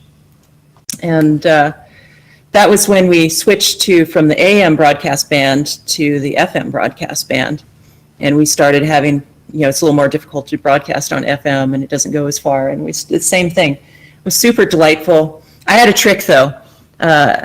If Mike ever sees this, my bedroom was on the bottom floor of the house near where the phone lines came in, and I found if I could wrap like 10 wraps of wires around the phone lines, I could get extra distance. And I think he never understood why every time we would kind of go under a phone pole, my signal would get louder. I'd say, I didn't know what a mentor was at this time, but even though Mike was just, near an age, he was very much a mentor. He was a little bit more skilled than I was. And I started to learn this kind of, if you can be excited with your mentor about what you're doing, they'll give you lots of help in exchange. And that's worked for me and helped me throughout my career and my entire life. So around this time, I was just so hungry for information about electronics. I'd go to our old Carnegie library, which was really small, and it had like 3 books on electronics, and I read them cover to cover like 20 times, and they were probably books from like the 1940s, really far out of date. But I looked onto a couple gentlemen that came there. They were ham radio operators. And I got to know them. They were very old compared to me. I probably hadn't interacted with anyone that old before, but I got over my creeped out factor of talking to old dudes, and we started talking about electronics, and I found that they were a fantastic resource for me. And they invited me over to their homes, and one of them had like this shed outside back of their house, and the inside of the shed looked like this, full of electronic gear and radio equipment. And this is like dream for me, all of this equipment and the ability to do things. And here is another set of mentors that came into my life that really helped accelerate my skills. And in fact, those folks, I wish they were still alive today. I would go to them and thank them profusely for what they did. But they started giving me really junky old equipment. They gave me an oscilloscope, they gave me voltmeters, they gave me books. And this was so critical, being like 11, 12 years old, to have this information. And it helped me start doing projects that were more advanced. I started interfacing things to my computers, like making sound digitizers. I started making amplifiers for my pirate radios, which they hated. They're always offended by that. But I think they also kind of were happy that I was interested in radios. But that was great. It helped so much. About this time, I think I was 12, 13 or so, my father, he's like, you need to start working in the family business. So after school, I'd ride my bike over to my dad's gas station. And in Oregon, you can't pump your own gas into your car, so you have to pump gas. So first thing I started to do is pumping gas into people's cars as they came up, learned how to like make change and do all those kinds of things. And it was quite amusing. I'm like 12-year-olds and like, how much gas would you want? And they're like, are you old enough to do this? And in most cases, no. But since you're a family member, you can do like sketchy stuff like pump gasoline. But he also made me do everything around the gas station. Like he would service vehicles, changing oil, swapping out cylinder heads, lapping valves, honing cylinders. And he had me doing all of that stuff. And it was such a great experience. I learned so much. At the time, I maybe was a little grumbly that I had to go work every day after school instead of going home and playing with my computers. But it turned out that I learned so many skills. And it was also hilarious, too. Like, we had a hoist that would lift the cars up. And I was so short that, to drain the oil out of a car, I had to lower it way down just to get to the plug. And sometimes I couldn't get the plug loose or the filter off. And my dad would have to try to almost crawl on his hands and knees to get under there to help me. But this did one thing for me that was awesome. And, sorry, I'm ahead of myself. Around the same time, I really got into phone freaking. Back when there were landlines and people weren't walking around with cell phones, we had these things plugged into the wall, and you had to pay money to call long distance and do things like that. And I was forbidden to use the phone because my dad feared that I'd run up the phone bill. So somewhere along the way, I acquired a broken telephone, fixed it, ran wires like sneakily alongside the house, kind of buried in the dirt to reach the phone connection. And I took the bells out of the phone and had my own little phone. And in fact, actually the first phone that I ever had was one that I made out of that electronics kit, and I used the Morse code key to dial. So for those of you that have ever seen a rotary dial phone, when you dial a number, it's actually pulsing, it's making and breaking connections on the phone line. And you can actually do the same thing with a Morse code key. So I'd call my friends up on my electronics kit, and I hated my friends that had a 0 or a 9 in their phone number because you had to do 9 or 10 pulses to do it. But at this time also, I started learning about phone systems, and I was super curious about them. I learned a bunch of different things that you could do. I had my friends convinced that I had complete control over the phone systems. I made some circuits that would pick the phone up so fast if they tried to call me that it would immediately pick up before the ringtone was on their side. And I hooked it up to a tape recorder where I could play back messages like, this phone number has been disconnected. And so I'd prank call them, and they'd call me back and be like, you call me back, I'll just disconnect my phone line. I can just do this because I'm so smart. And also during this time, I guess this is what I was getting at earlier, is working at my dad's gas station gave me money so I could get more stuff. And so I worked, one summer and got a Commodore 128, which was amazing. And I worked 2 full summers, plus after school, and got an Amiga computer. So much fun. I learned so much. What's kind of funny is after I got the Amiga, it was such a complicated computer, I ended up probably using my Commodore 128 more. This is also the time that I got into bulletin board systems. I convinced my father I would be responsible with the phone, and I got a modem. And what an amazing time. Like pre-internet days, you could go online, you could get games and stuff, a lot of them bootleg, pirate, but you could also go online to multi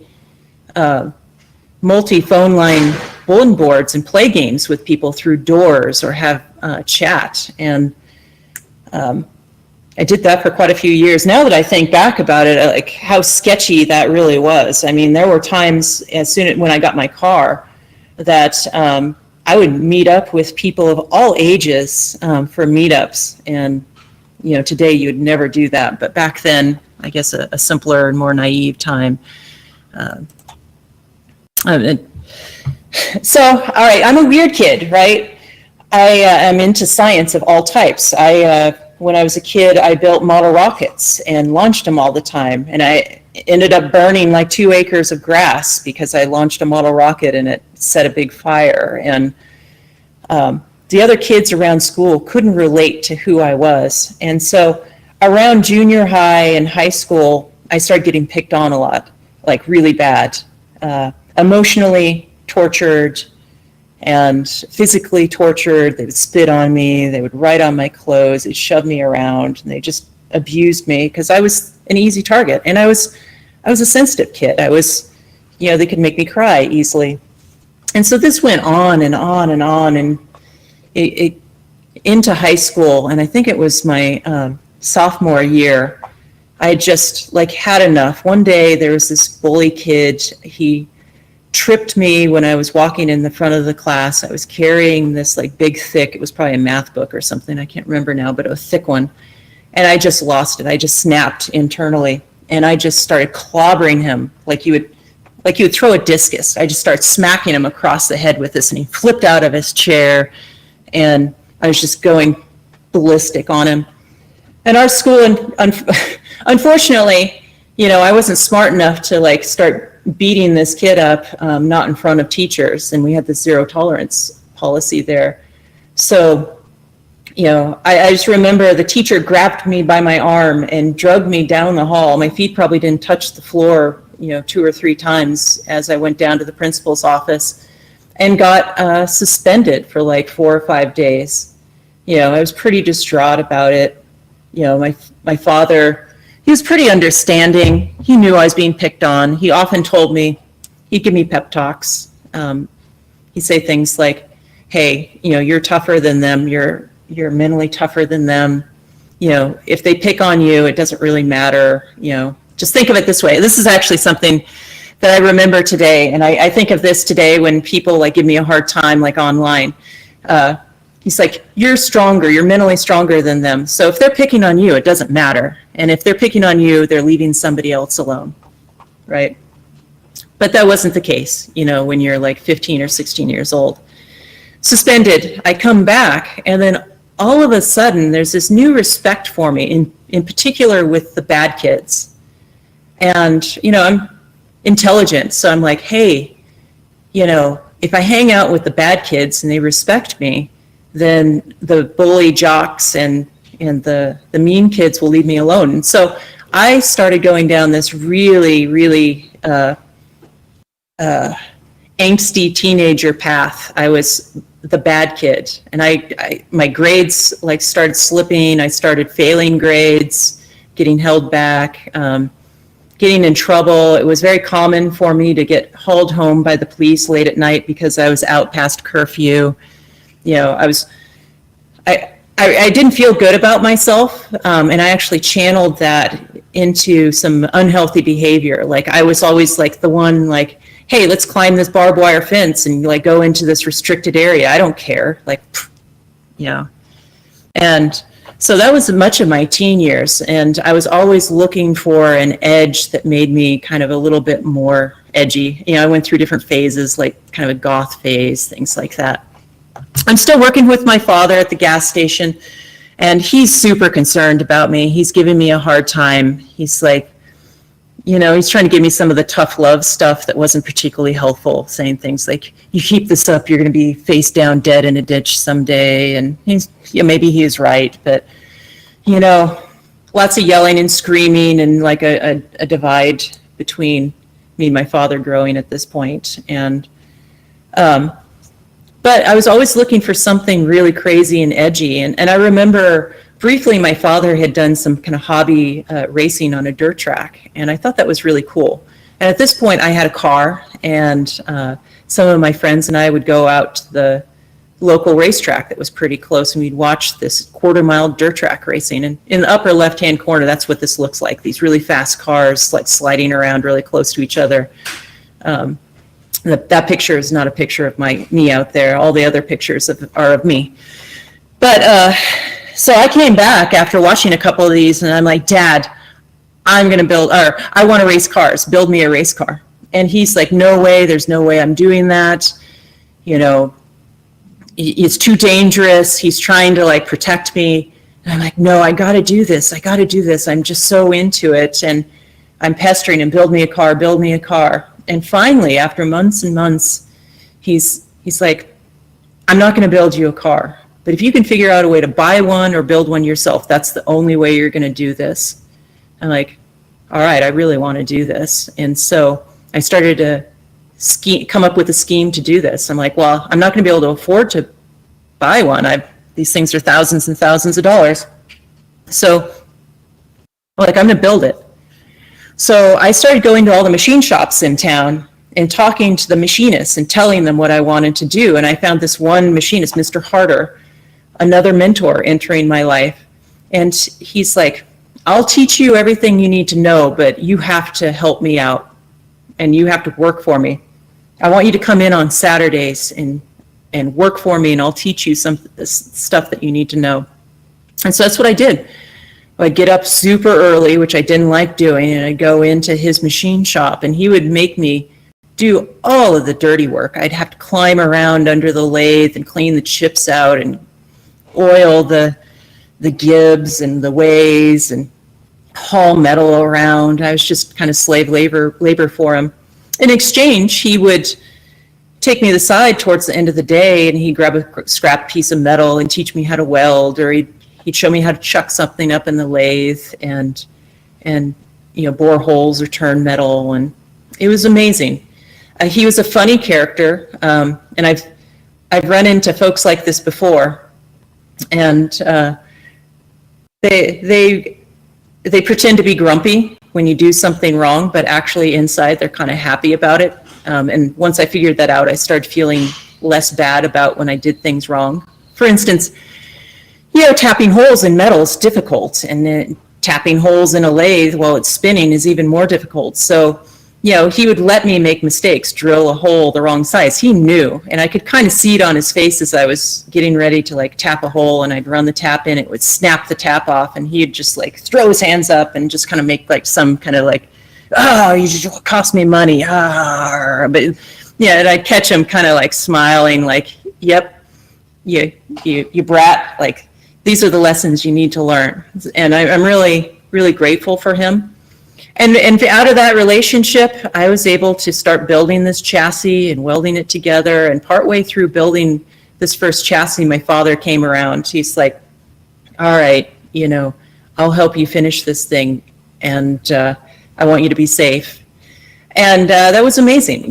My father and I had this big divide, and we came back together and we worked on this race car, and I learned a ton. The first year that I went out to race, I was convinced I would be the fastest race car driver of all time, and I went out and I was the absolute slowest. Racing cars does not come instantly. You have to practice. You have to have discipline. You have to make sure your car is set up right. The second year, I got another mentor in my life. This is another amazing situation. There were books and stuff on how to set up race cars, and I'd bought these books and obsessed on them. And there was a phone number in the back, a sales number. But I found if I called that number, I could it was just a kind of a small scale business. I could actually reach the guy that wrote the book.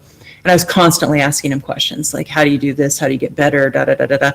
And he's like, if you just come out to Florida, and I'll put you up for a week or two, and I'll teach you everything you need to know about racing. Pretty much quit calling me about all this stuff is what I think it was. And so I'm maybe 17 years old at this time, maybe 18, and I jump on a Greyhound bus and I drive across the United States and spend a week with this gentleman and his wife. His name is Duke. And what was interesting about that was that he taught me all the basics, this is how you adjust your shocks and cross weight and stuff in the car, and that was helpful. But he spent probably half the time or more talking about the psychology of racing and how to be a winner, and that was interesting.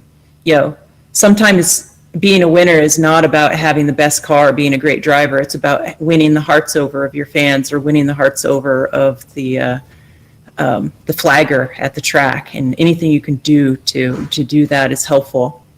And so I came back and took that to heart, and I became very competitive. I learned these little tricks, things to get fans really excited about me. For instance, I would spend a lot of time in the audience talking to fans and kids in the audience, and I started winning so many trophies. I didn't care about these little plastic trophies anymore, so then I would just give the trophies to the first kid I saw when I went into the grandstands, and I became this huge fan favorite. And of course the flaggers, the flaggers are there to make money by selling beer and nachos in the grandstands, so they want happy customers.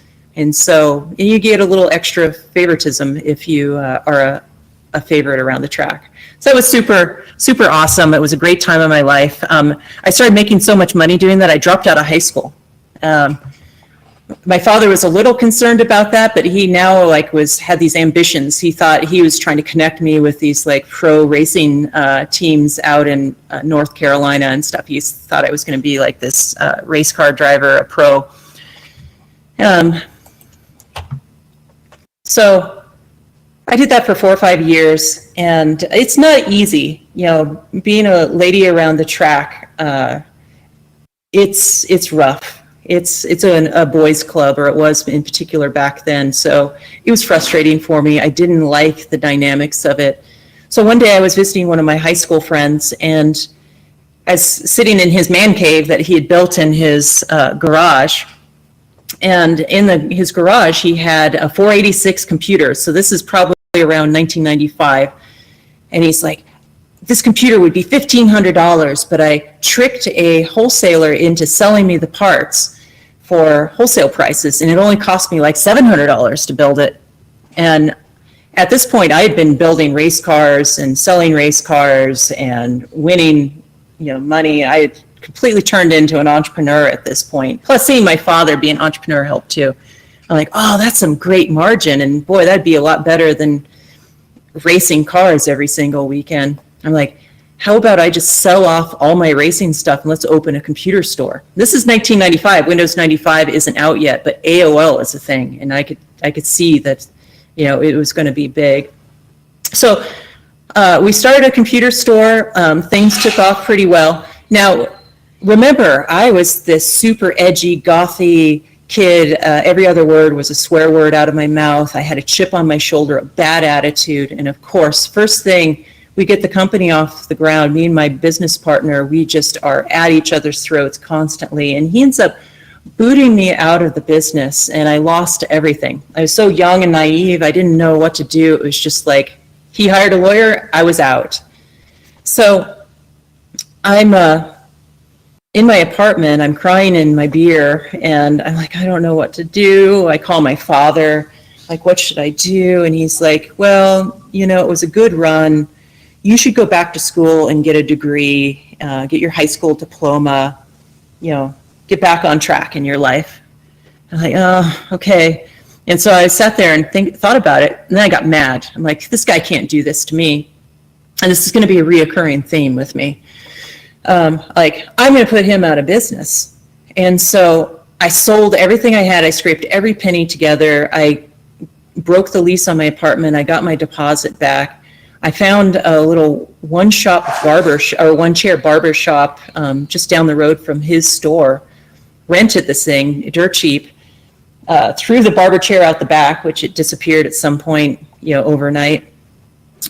Managed to get the store kind of looking like a store, started living in the back of it, but I had no money for the electronic components. So it's like, well, I got to bootstrap this somehow. So I'd go to his dumpster. I'd get all of the colorful boxes and put them all over the wall so it looked like I had inventory. And the customer would wander in and be like, hey, I want that sound card. I'd be like, well, that one's committed, but if you give me the money for it, I can get you another one in 3 days. And that's how I bootstrapped the company.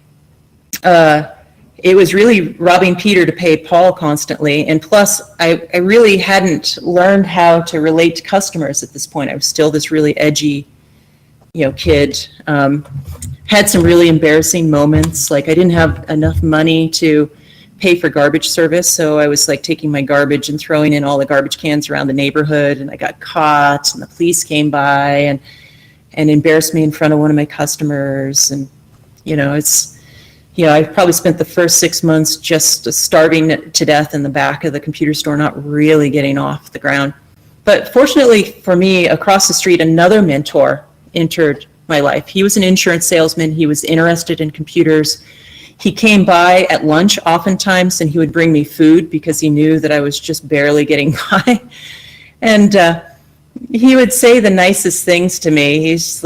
He would give me pep talks, and then he would give me some guidance. He's like, you know, I noticed you interacting with that customer and you were swearing in front of them. That's not really a great way to be relatable.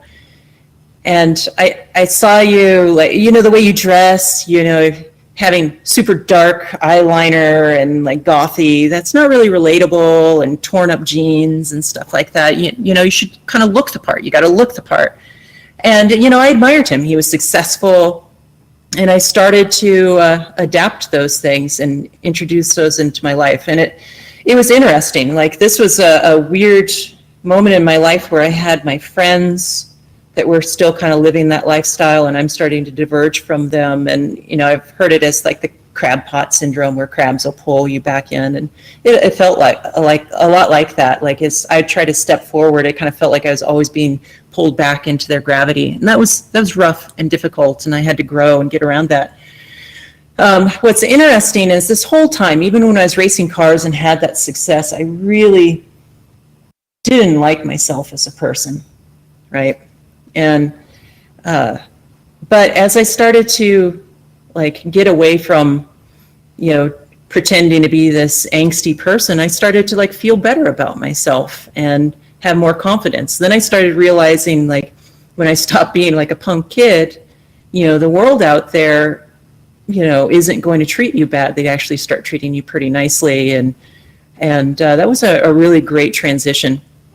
So this computer store was awesome. It started to take off. I wouldn't be undersold. I would actually lose money to make sure that I stole business from my my ex-business partner. And it got to the point where every Wednesday we would get our shipment of parts. We'd have a line out the door, and I started hiring people, and we were breaking down pallets of parts, and we're handing parts to people and building computers, and I was hiring more people. It was so exciting. Moved into a bigger space. And we were all like young kids at this point. I'm in my 20s. I'm hiring lots of like computer enthusiasts. That was one of the things I learned, is hire like people that are enthusiastic about the business. And it was just explosive growth. Everyone was getting on AOL. Everyone was getting into games and 3D cards. And I started expanding, having more stores, and it really had this family vibe to it. And I thought this ride would never end. It was just getting ever bigger and bigger. And so at the same time, this allowed me to start to pick up some of my favorite things to do, building electronics. And now I had some money that I could do some more complicated things. So, and this is where my story becomes a little nonlinear, because this phase of things kind of overlaps into my next phase of my career as well. But I started building things. I started building lots of things for fun, like little circuit boards that did things like drove video displays or made sounds. I started like reverse engineering some of the old Commodore chipsets. I started going to events where I could show this stuff off, and it was super fun. And I started learning a lot about serious engineering at this point. I met a couple mentors along the way. Got introduced to a lot of industry legends who turns out that, you know, in time we became friends with a bunch of these people. Got to meet Wozniak and some of the original Amiga folks like Dale Luck, and some of the original Commodore folks, and Intellivision folks. And a lot of these folks became my mentors and my sounding board as I was starting to get more serious about electronics. But in the same time, I was still riding high on the computer store, so there was no reason for me to like get too serious about all this electronics stuff until year 2000 comes along, and like business is going crazy up to year 2000. Everyone's replacing their computers because they're going to explode on day one of year 2000, and day two in year 2000, sales dropped off like a brick, and in 6 months, my computer stores were hemorrhaging money like crazy. And this is kind of a heartwarming part of my career. It was so rough at the time, but I think back now on it so fondly. You know, I was always very transparent with my personnel about what was going on. It's like, does not look good. We're in trouble. We have to do things. And so people voluntarily left the company. We started trying other things. We started selling cell phones and trying to do network gaming centers, just everything to keep the company alive. But it eventually got to the point where it was unsustainable, and I just couldn't take it emotionally anymore, having to like see my friends leave, one at a time. And so I went to the managers of the various stores that I had, and I said, okay, here's the deal. I'm out. I'll give you the inventory of the store if you want to run it and give it a go. If you can manage to make it work, fine. Someday, if you feel like it, pay me back for the inventory, but it's yours. We immediately closed down 3 of the stores. There wasn't enough interest. 2 of the stores continued on. And, the 2 stores went on for quite a while. One of them eventually folded, but I was just in Canby, Oregon recently and drove past, and one of the stores is still there. It's amazing. They changed the name a little bit. They have a new logo, which was maybe a better, a good decision, but they made it. So kudos to them. It's amazing. They made it through that bloodbath and survived up till today. So here, I go back to my father. I'm like, what should I do? My computer store is completely failed. And of course he gives me like the safe thing to do. And he's like, all right, you're still young. Go back to school, get a degree, get your life back on track. And what do? I'm like, nah, I can do this, on my own. So I started going to Silicon Valley and meeting people. And so I still had some money left over from the computer stores. And so I started flying to different conferences, and I'd go to the conferences and I'd shake everybody's hands. And this is where I started meeting some of these people like Wozniak and some of these people that I idolized, and got to know them, and also met a lot of entrepreneurs in Silicon Valley. And so I started interviewing for jobs. Like, I want to do this. And I had this duffel bag full of circuit boards that I'd bring to the interview, and I'd like throw them out over the table. Like, here's a board that does this. This one has a processor. I emulated an FPGA, and this is that. And I was just getting no after no after no. No one would believe that a high school dropout could do it. I started getting desperate for money. I ran out of money. I couldn't fly down there as much, so I had to start taking a Greyhound bus from Portland, where I lived at the time. And I had to ride this Greyhound bus for 12 hours to go to these events. And if I had to do an interview, I had to drive it down. And, eventually I got a big break. And this gentleman, I met him at a trade show. He's like, you seem like the right type of person for my company. Can you come back in a week and interview? And I'm like, yes, I can do that, which means another Greyhound bus ride. So I get on the Greyhound bus, I go down, I start the interview. They cut the interview off early after 1 or 2 interviewers. And I'm walking out of the building dejected, and I see him walking up the stairs, and he's like, where are you going? I was like, I don't know, they cut off the interview. And he's like, have you talked to so-and-so? And I'm like, no, I haven't talked to so-and-so. And he's like, come with me. And so he takes me back up, and he does a panel interview, which was super fun, and he just unilaterally hired me. And I took this super serious. I'm like, this is my chance. And I worked my ass off. And I did a good job. And from that, it led to other opportunities. And I started getting this reputation of like the person you go to that's going to work so hard, they're just going to get it done. It was very common for me to fall asleep in the office because I'd spent the entire night, just trying to get this tough problem taken care of. In fact, I was taken advantage of quite a bit early in my career. Some of these things I did for like $12 an hour. It was ridiculous, but it got me going and got my reputation going. Then I had a huge opportunity.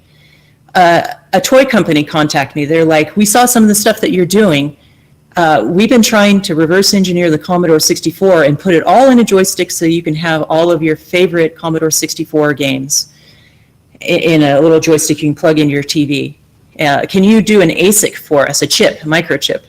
And I didn't know how to do a chip, but I was like, sure, no problem. And so I got to figure out how to design this chip without ever having to do one before in a very short amount of time, like 8 months. So we had a team of us. It was like about 5 of us. I was doing all the hardware, all the chips, all the prototypes, and then we had about 4 people working on the software.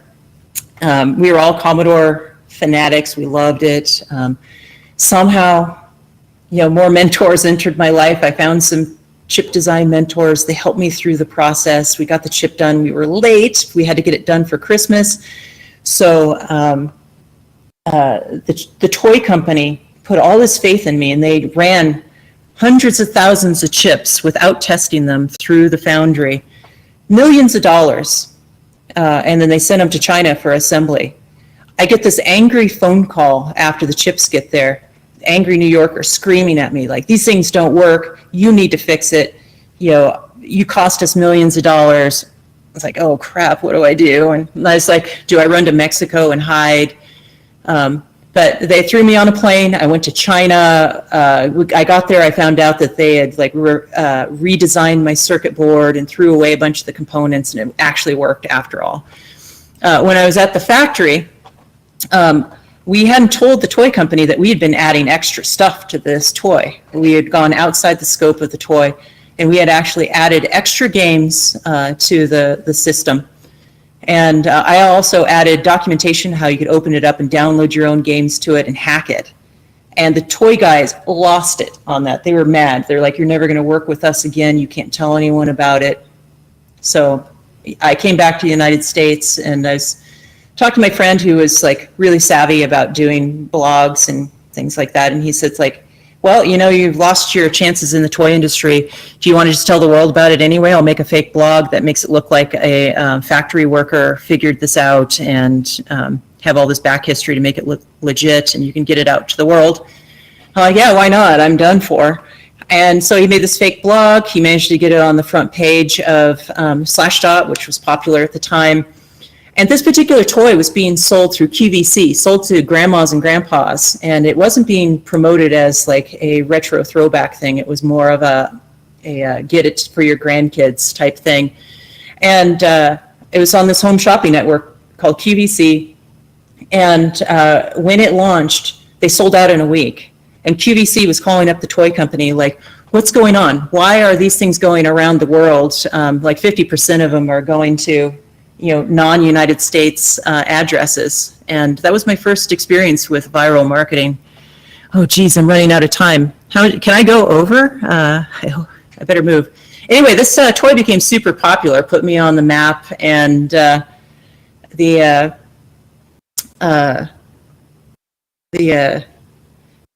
people still hack it today, which is amazing. And I'm super proud of it, and people have me sign their device all the time. With that, all these news stories came out. It was super interesting. I'd never had like worldwide press. People were trying to contact me. People were trying to find me. They were calling my father. My friends were sending me screenshots of Google Analytics saying that I beat Santa Claus in search results on Google. Things like that. It was crazy. Made me very uncomfortable and at the time. But that launched my career into some pretty amazing things. I worked on all kinds of things like video compression chips. I worked on robots, telepresence devices, lots of toys. Got to work at NewTek, one of the companies that was like a dream company when I was a kid on the Amiga, and really opened a lot of doors. There's so many stories I could tell about startup life. In the meantime, I started a YouTube channel where I started giving back. So I tried to mentor virtually. And so I started doing hundreds and hundreds of videos about hardcore science and putting them up free on YouTube. This was like super early in the YouTube days. Had a lot of fun, got a lot of attention with that, met a lot of great people. Like in the upper left corner is Sylvia. Every year we take a picture together. She does this meta picture. We take pictures of each other when we go to events like Maker Faire. I got to show the world like things like how you could do microchips in your garage or do electron microscopy. And because of this YouTube channel, a company called Valve Software started recruiting me very aggressively. I was very happy at my current gig that I was doing. But they started showing up at various events like Maker Faire and saying like, hey, are you Jeri Ellsworth? We'd like to hire you. I'd be at a pinball collecting event because I collect pinball machines, and like someone would start playing pinball next to me like, hey, you're Jeri. We're from Valve. Do you want to come work with us? I'm like, Valve? I don't know, a software company. And so Gabe Newell, the founder of the company, flew down to Portland and took me out to lunch. And he's like, hey, this is serious. I really want you to come up and just meet the team. Will you just indulge me and come up for an afternoon? And I'm like, okay, I'll fly up for an afternoon. He promised me that it wasn't an interview, and that was a complete lie, because as soon as I got there, they stuck me in a conference room, another panel interview, which I love them, but it was like a whole room of people, like rapid fire, like, all right, we're going to make a game console. How do you do it? And I'd be like, oh, I'd go to this OEM, and like it was a really fun riffing session. And I swear, he must have done some kind of nose signal, and then everyone just got up out of the room and left. And he's like, come with me, Jeri. And he took me down to the 4th floor of the building that they're in. And he's like, this whole 4th floor is yours. Hire whoever you want. Bring all the best people in. This is what I want you to do. He's like, I want you to make a gaming system that brings everyone together in the family, so they're playing games together in the living room. He's like, does that sound interesting? Unlimited budget. I'm like, oh my goodness, I don't know. Like, you're springing this on me. And then they're like, well, can you stay overnight and think about it? And we'll talk to you about it more tomorrow. And I'm like, well, I didn't bring any toiletries. I didn't bring any clothes. And he's like, oh, we'll take care of that. So they took me down to their swag room and started giving me like Valve t-shirts. And then they drove me by like stores so I could get like underwear and toothbrushes and stuff. And I came back the next day wearing like a Left 4 Dead Valve shirt or something. It was hilarious. And how could I say no to that?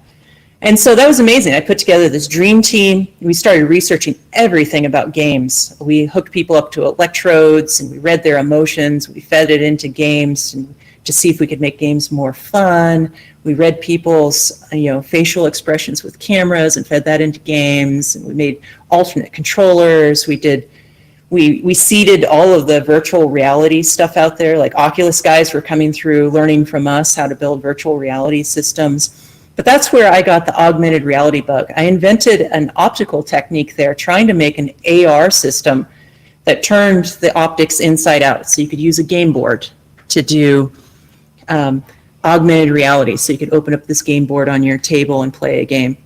And it was super popular. People would come through and play on my AR system for hours, and we had a whole team around it.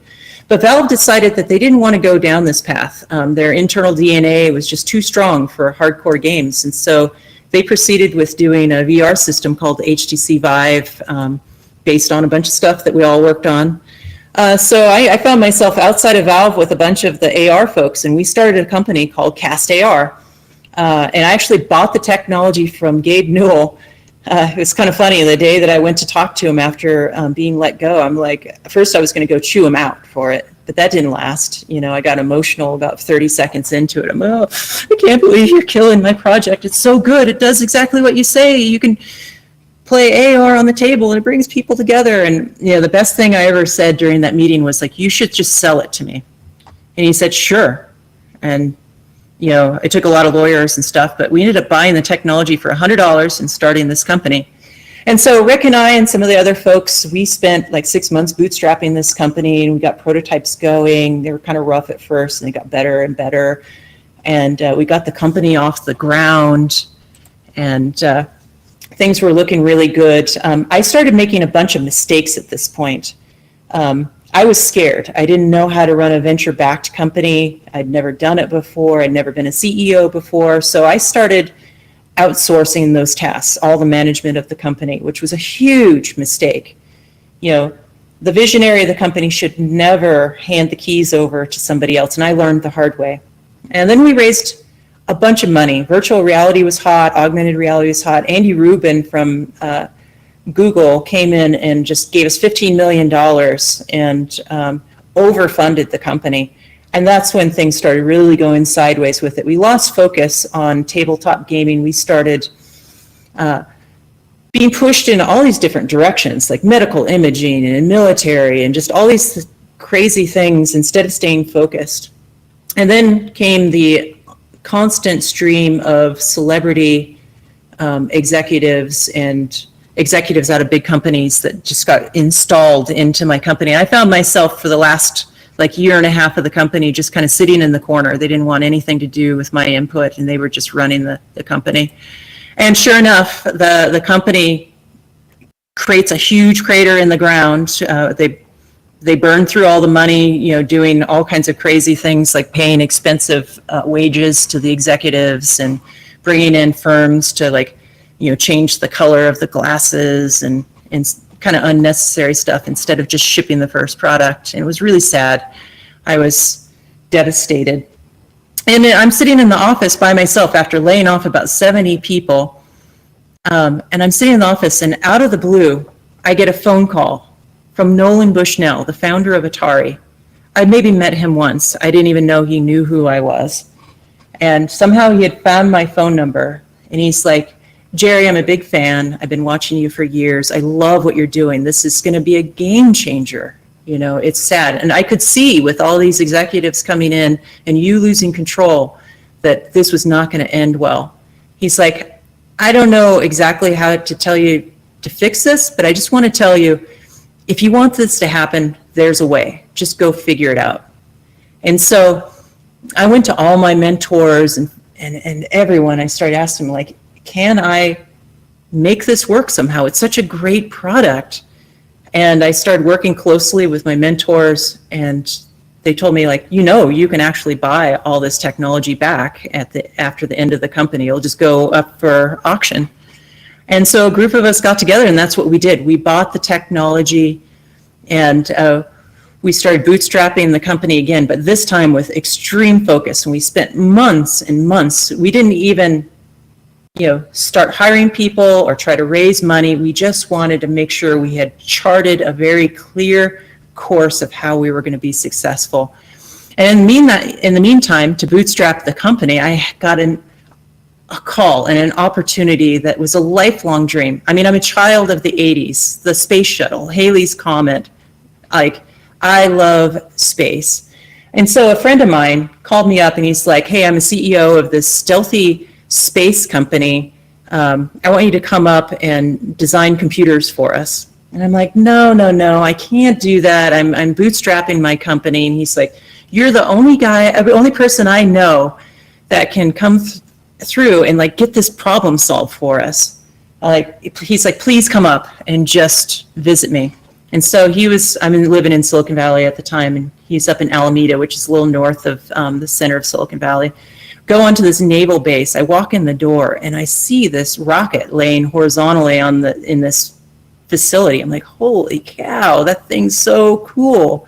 And he's leading me around the facility, and he's like, yeah, the guy that was doing our flight computers left. They're not done. We don't think they're even remotely close. Like, you need to save us. I'm like, I can't. I'm starting my company. He's like, well, here, come take a look at this. And so in this facility, it was an old jet engine testing facility. They actually had these giant rocket motors set up in these test cells. And he's like, do you want to push the fire button? Like, yes. So they count down, it lets me push the fire button, and the fire starts shooting out of this rocket engine, and the ground shaking, and I'm like, damn it. It's like, I have to get the company going in like 5 months, so I'll help you, but it's got to be done in this amount of time. He's like, I'll take it. And so, wow, it was like an amazing compressed timeline.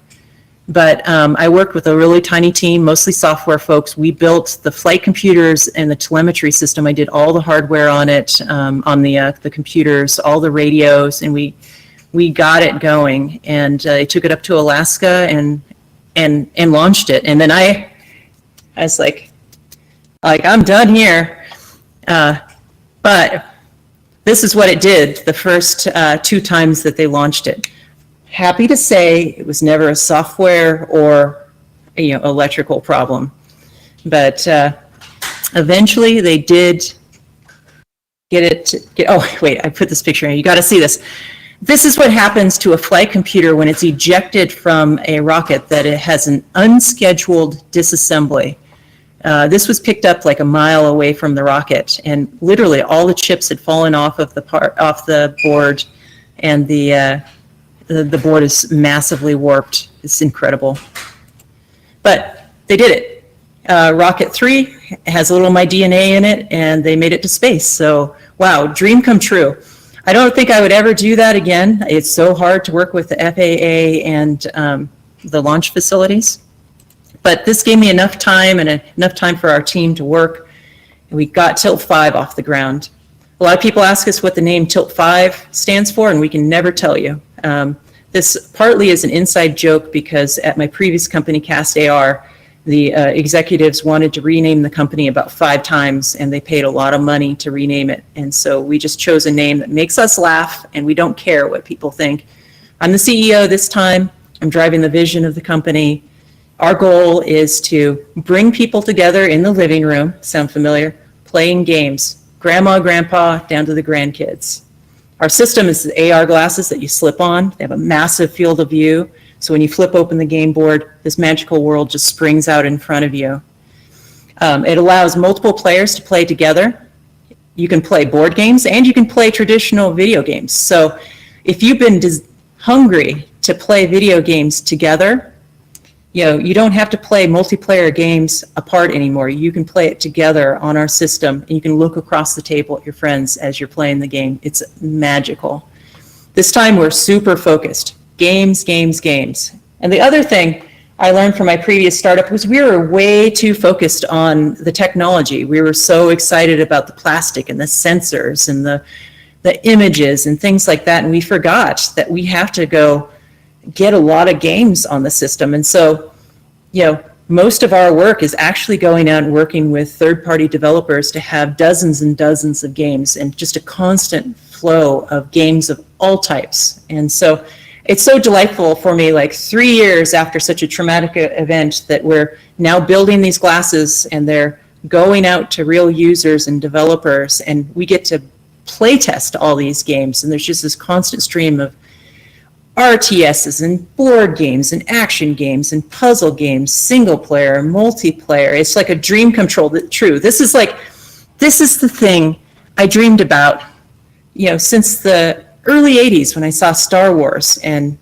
Holo Chess, or the Star Wars chess. So anyway, I know I've gone over my time. I should probably put a pin in it here. Feel free to visit tilt5.com, and also all of our development at Tilt5 is on Linux. Our glasses also run on Linux. Everything gets tested on Linux first. So this audience is probably going to be pretty happy about that. I don't know if we have time for questions. I went a little over.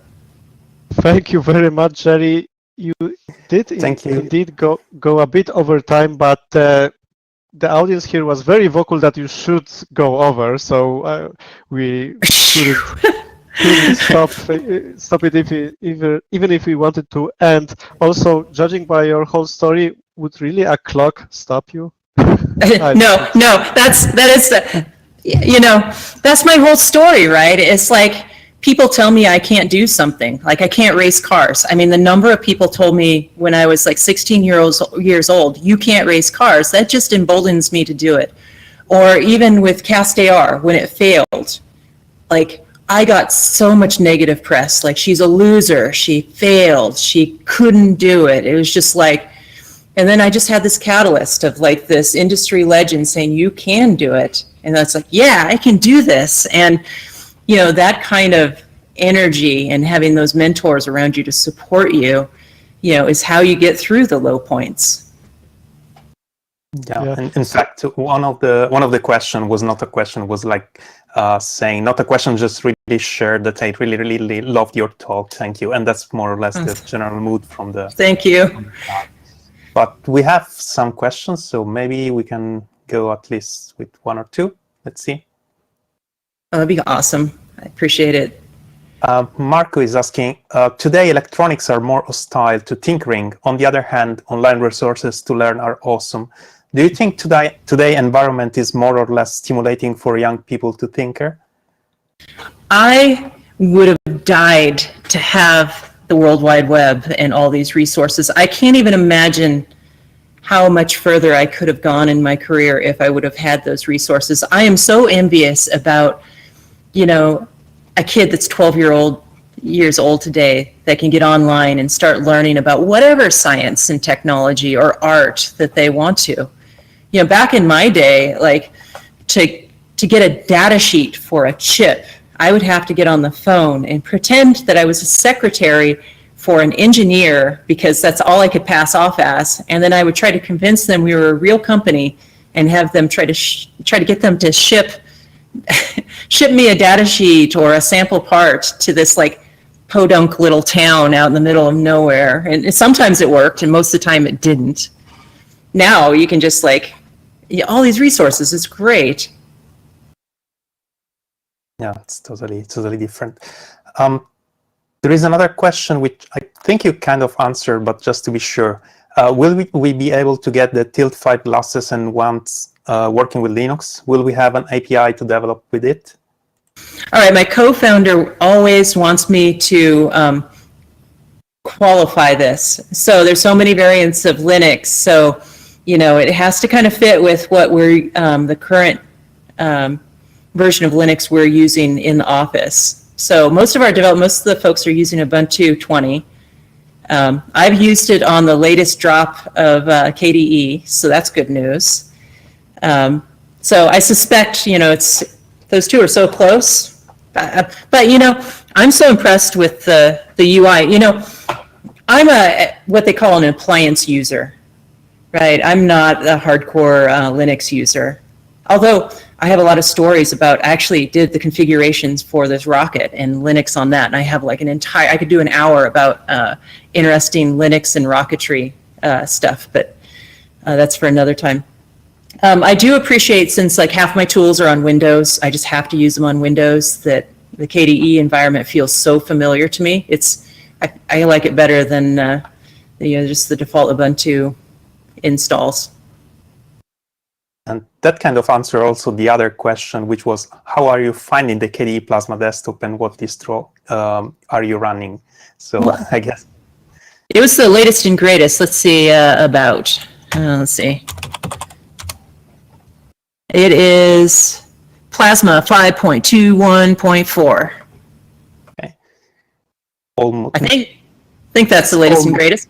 Almost the latest, but that's really a matter of a few days, so that's kind of still the latest from the practical point of view, so that's fine. Here on my workbench, I actually hooked it up to all my ham radio gear. I'm a ham radio operator, and so, using Linux and ham radio is not for the faint of heart, but I did get everything working on Linux, and so I'm Windows free now on my ham radio configuration, so it's pretty cool. I can control my radios from the desktop. That's very, very nice to hear. I know that there are a lot of ham radio projects, so that's good that they are working properly. Okay, there are no other questions, so I guess we are at the end of the talk. It was so fun. I really appreciate letting me come and tell my long, windy story. I hope people didn't get too bored. Absolutely not. They were ready to stay more. Yeah, the chat is already uploading and happy. When you said that you have a side story about Linux in Rockets that could take another hour, I'm sure everyone was waiting for that to start. I should probably wait until Astra, that's the name of the rocket company, is taken over and SpaceX is no longer, and there's no sensitive information. But it was super interesting. Device trees, the first time I've had to do that because we were making custom hardware. It's like, ooh, fun times. Story for next time, perhaps? Yes. Anytime you want me, I'll be here. Okay, thank you again very much, Jeri. Thank you, Luigi, for handling the questions. And I guess this is the end of our track here. So I'll do some housekeeping, I guess, to announce what's coming up in the following days. So let me just check here. Yep. So we're we are at the end of the Saturday and Sunday talks, but we have BOFs and workshops and some fun activities coming up. The BOF schedule is available on the website. You should be able to find everything about that. Of course, we are back with sessions on Friday in the afternoon, so you can check that. And as for the social events, as a reminder, we have origami with Tomaz at 2 times during Wednesday. There's a pub quiz on Thursday, and we have the game rooms with Super Tax Cards, Scribble.io, and Gartic Phone. The first planned session is actually on Monday already, and again we have 2 times scheduled for that. But the links that are in the social page are pointing to a big blue button room. Those rooms can be opened by anyone at any time, and everyone in there gets moderator privileges, so you can use that to play games even now if you want. So nothing's stopping us from having fun. And also, there's the last chance to send in the group photo if you want to be in the collage for the event. Then send in the group photos, and of course the desk photos for the pub quiz if you'd like. Or so probably me and David will figure out the final pictures to use for on Monday. So your last chance to do that as well. And with that, I guess that's it. Anything from you, Luigi?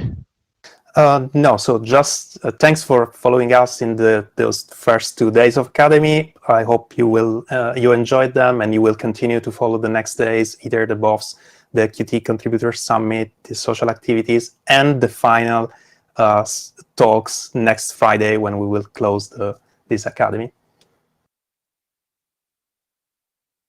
Okay, and with that, I guess just can say thank you very much.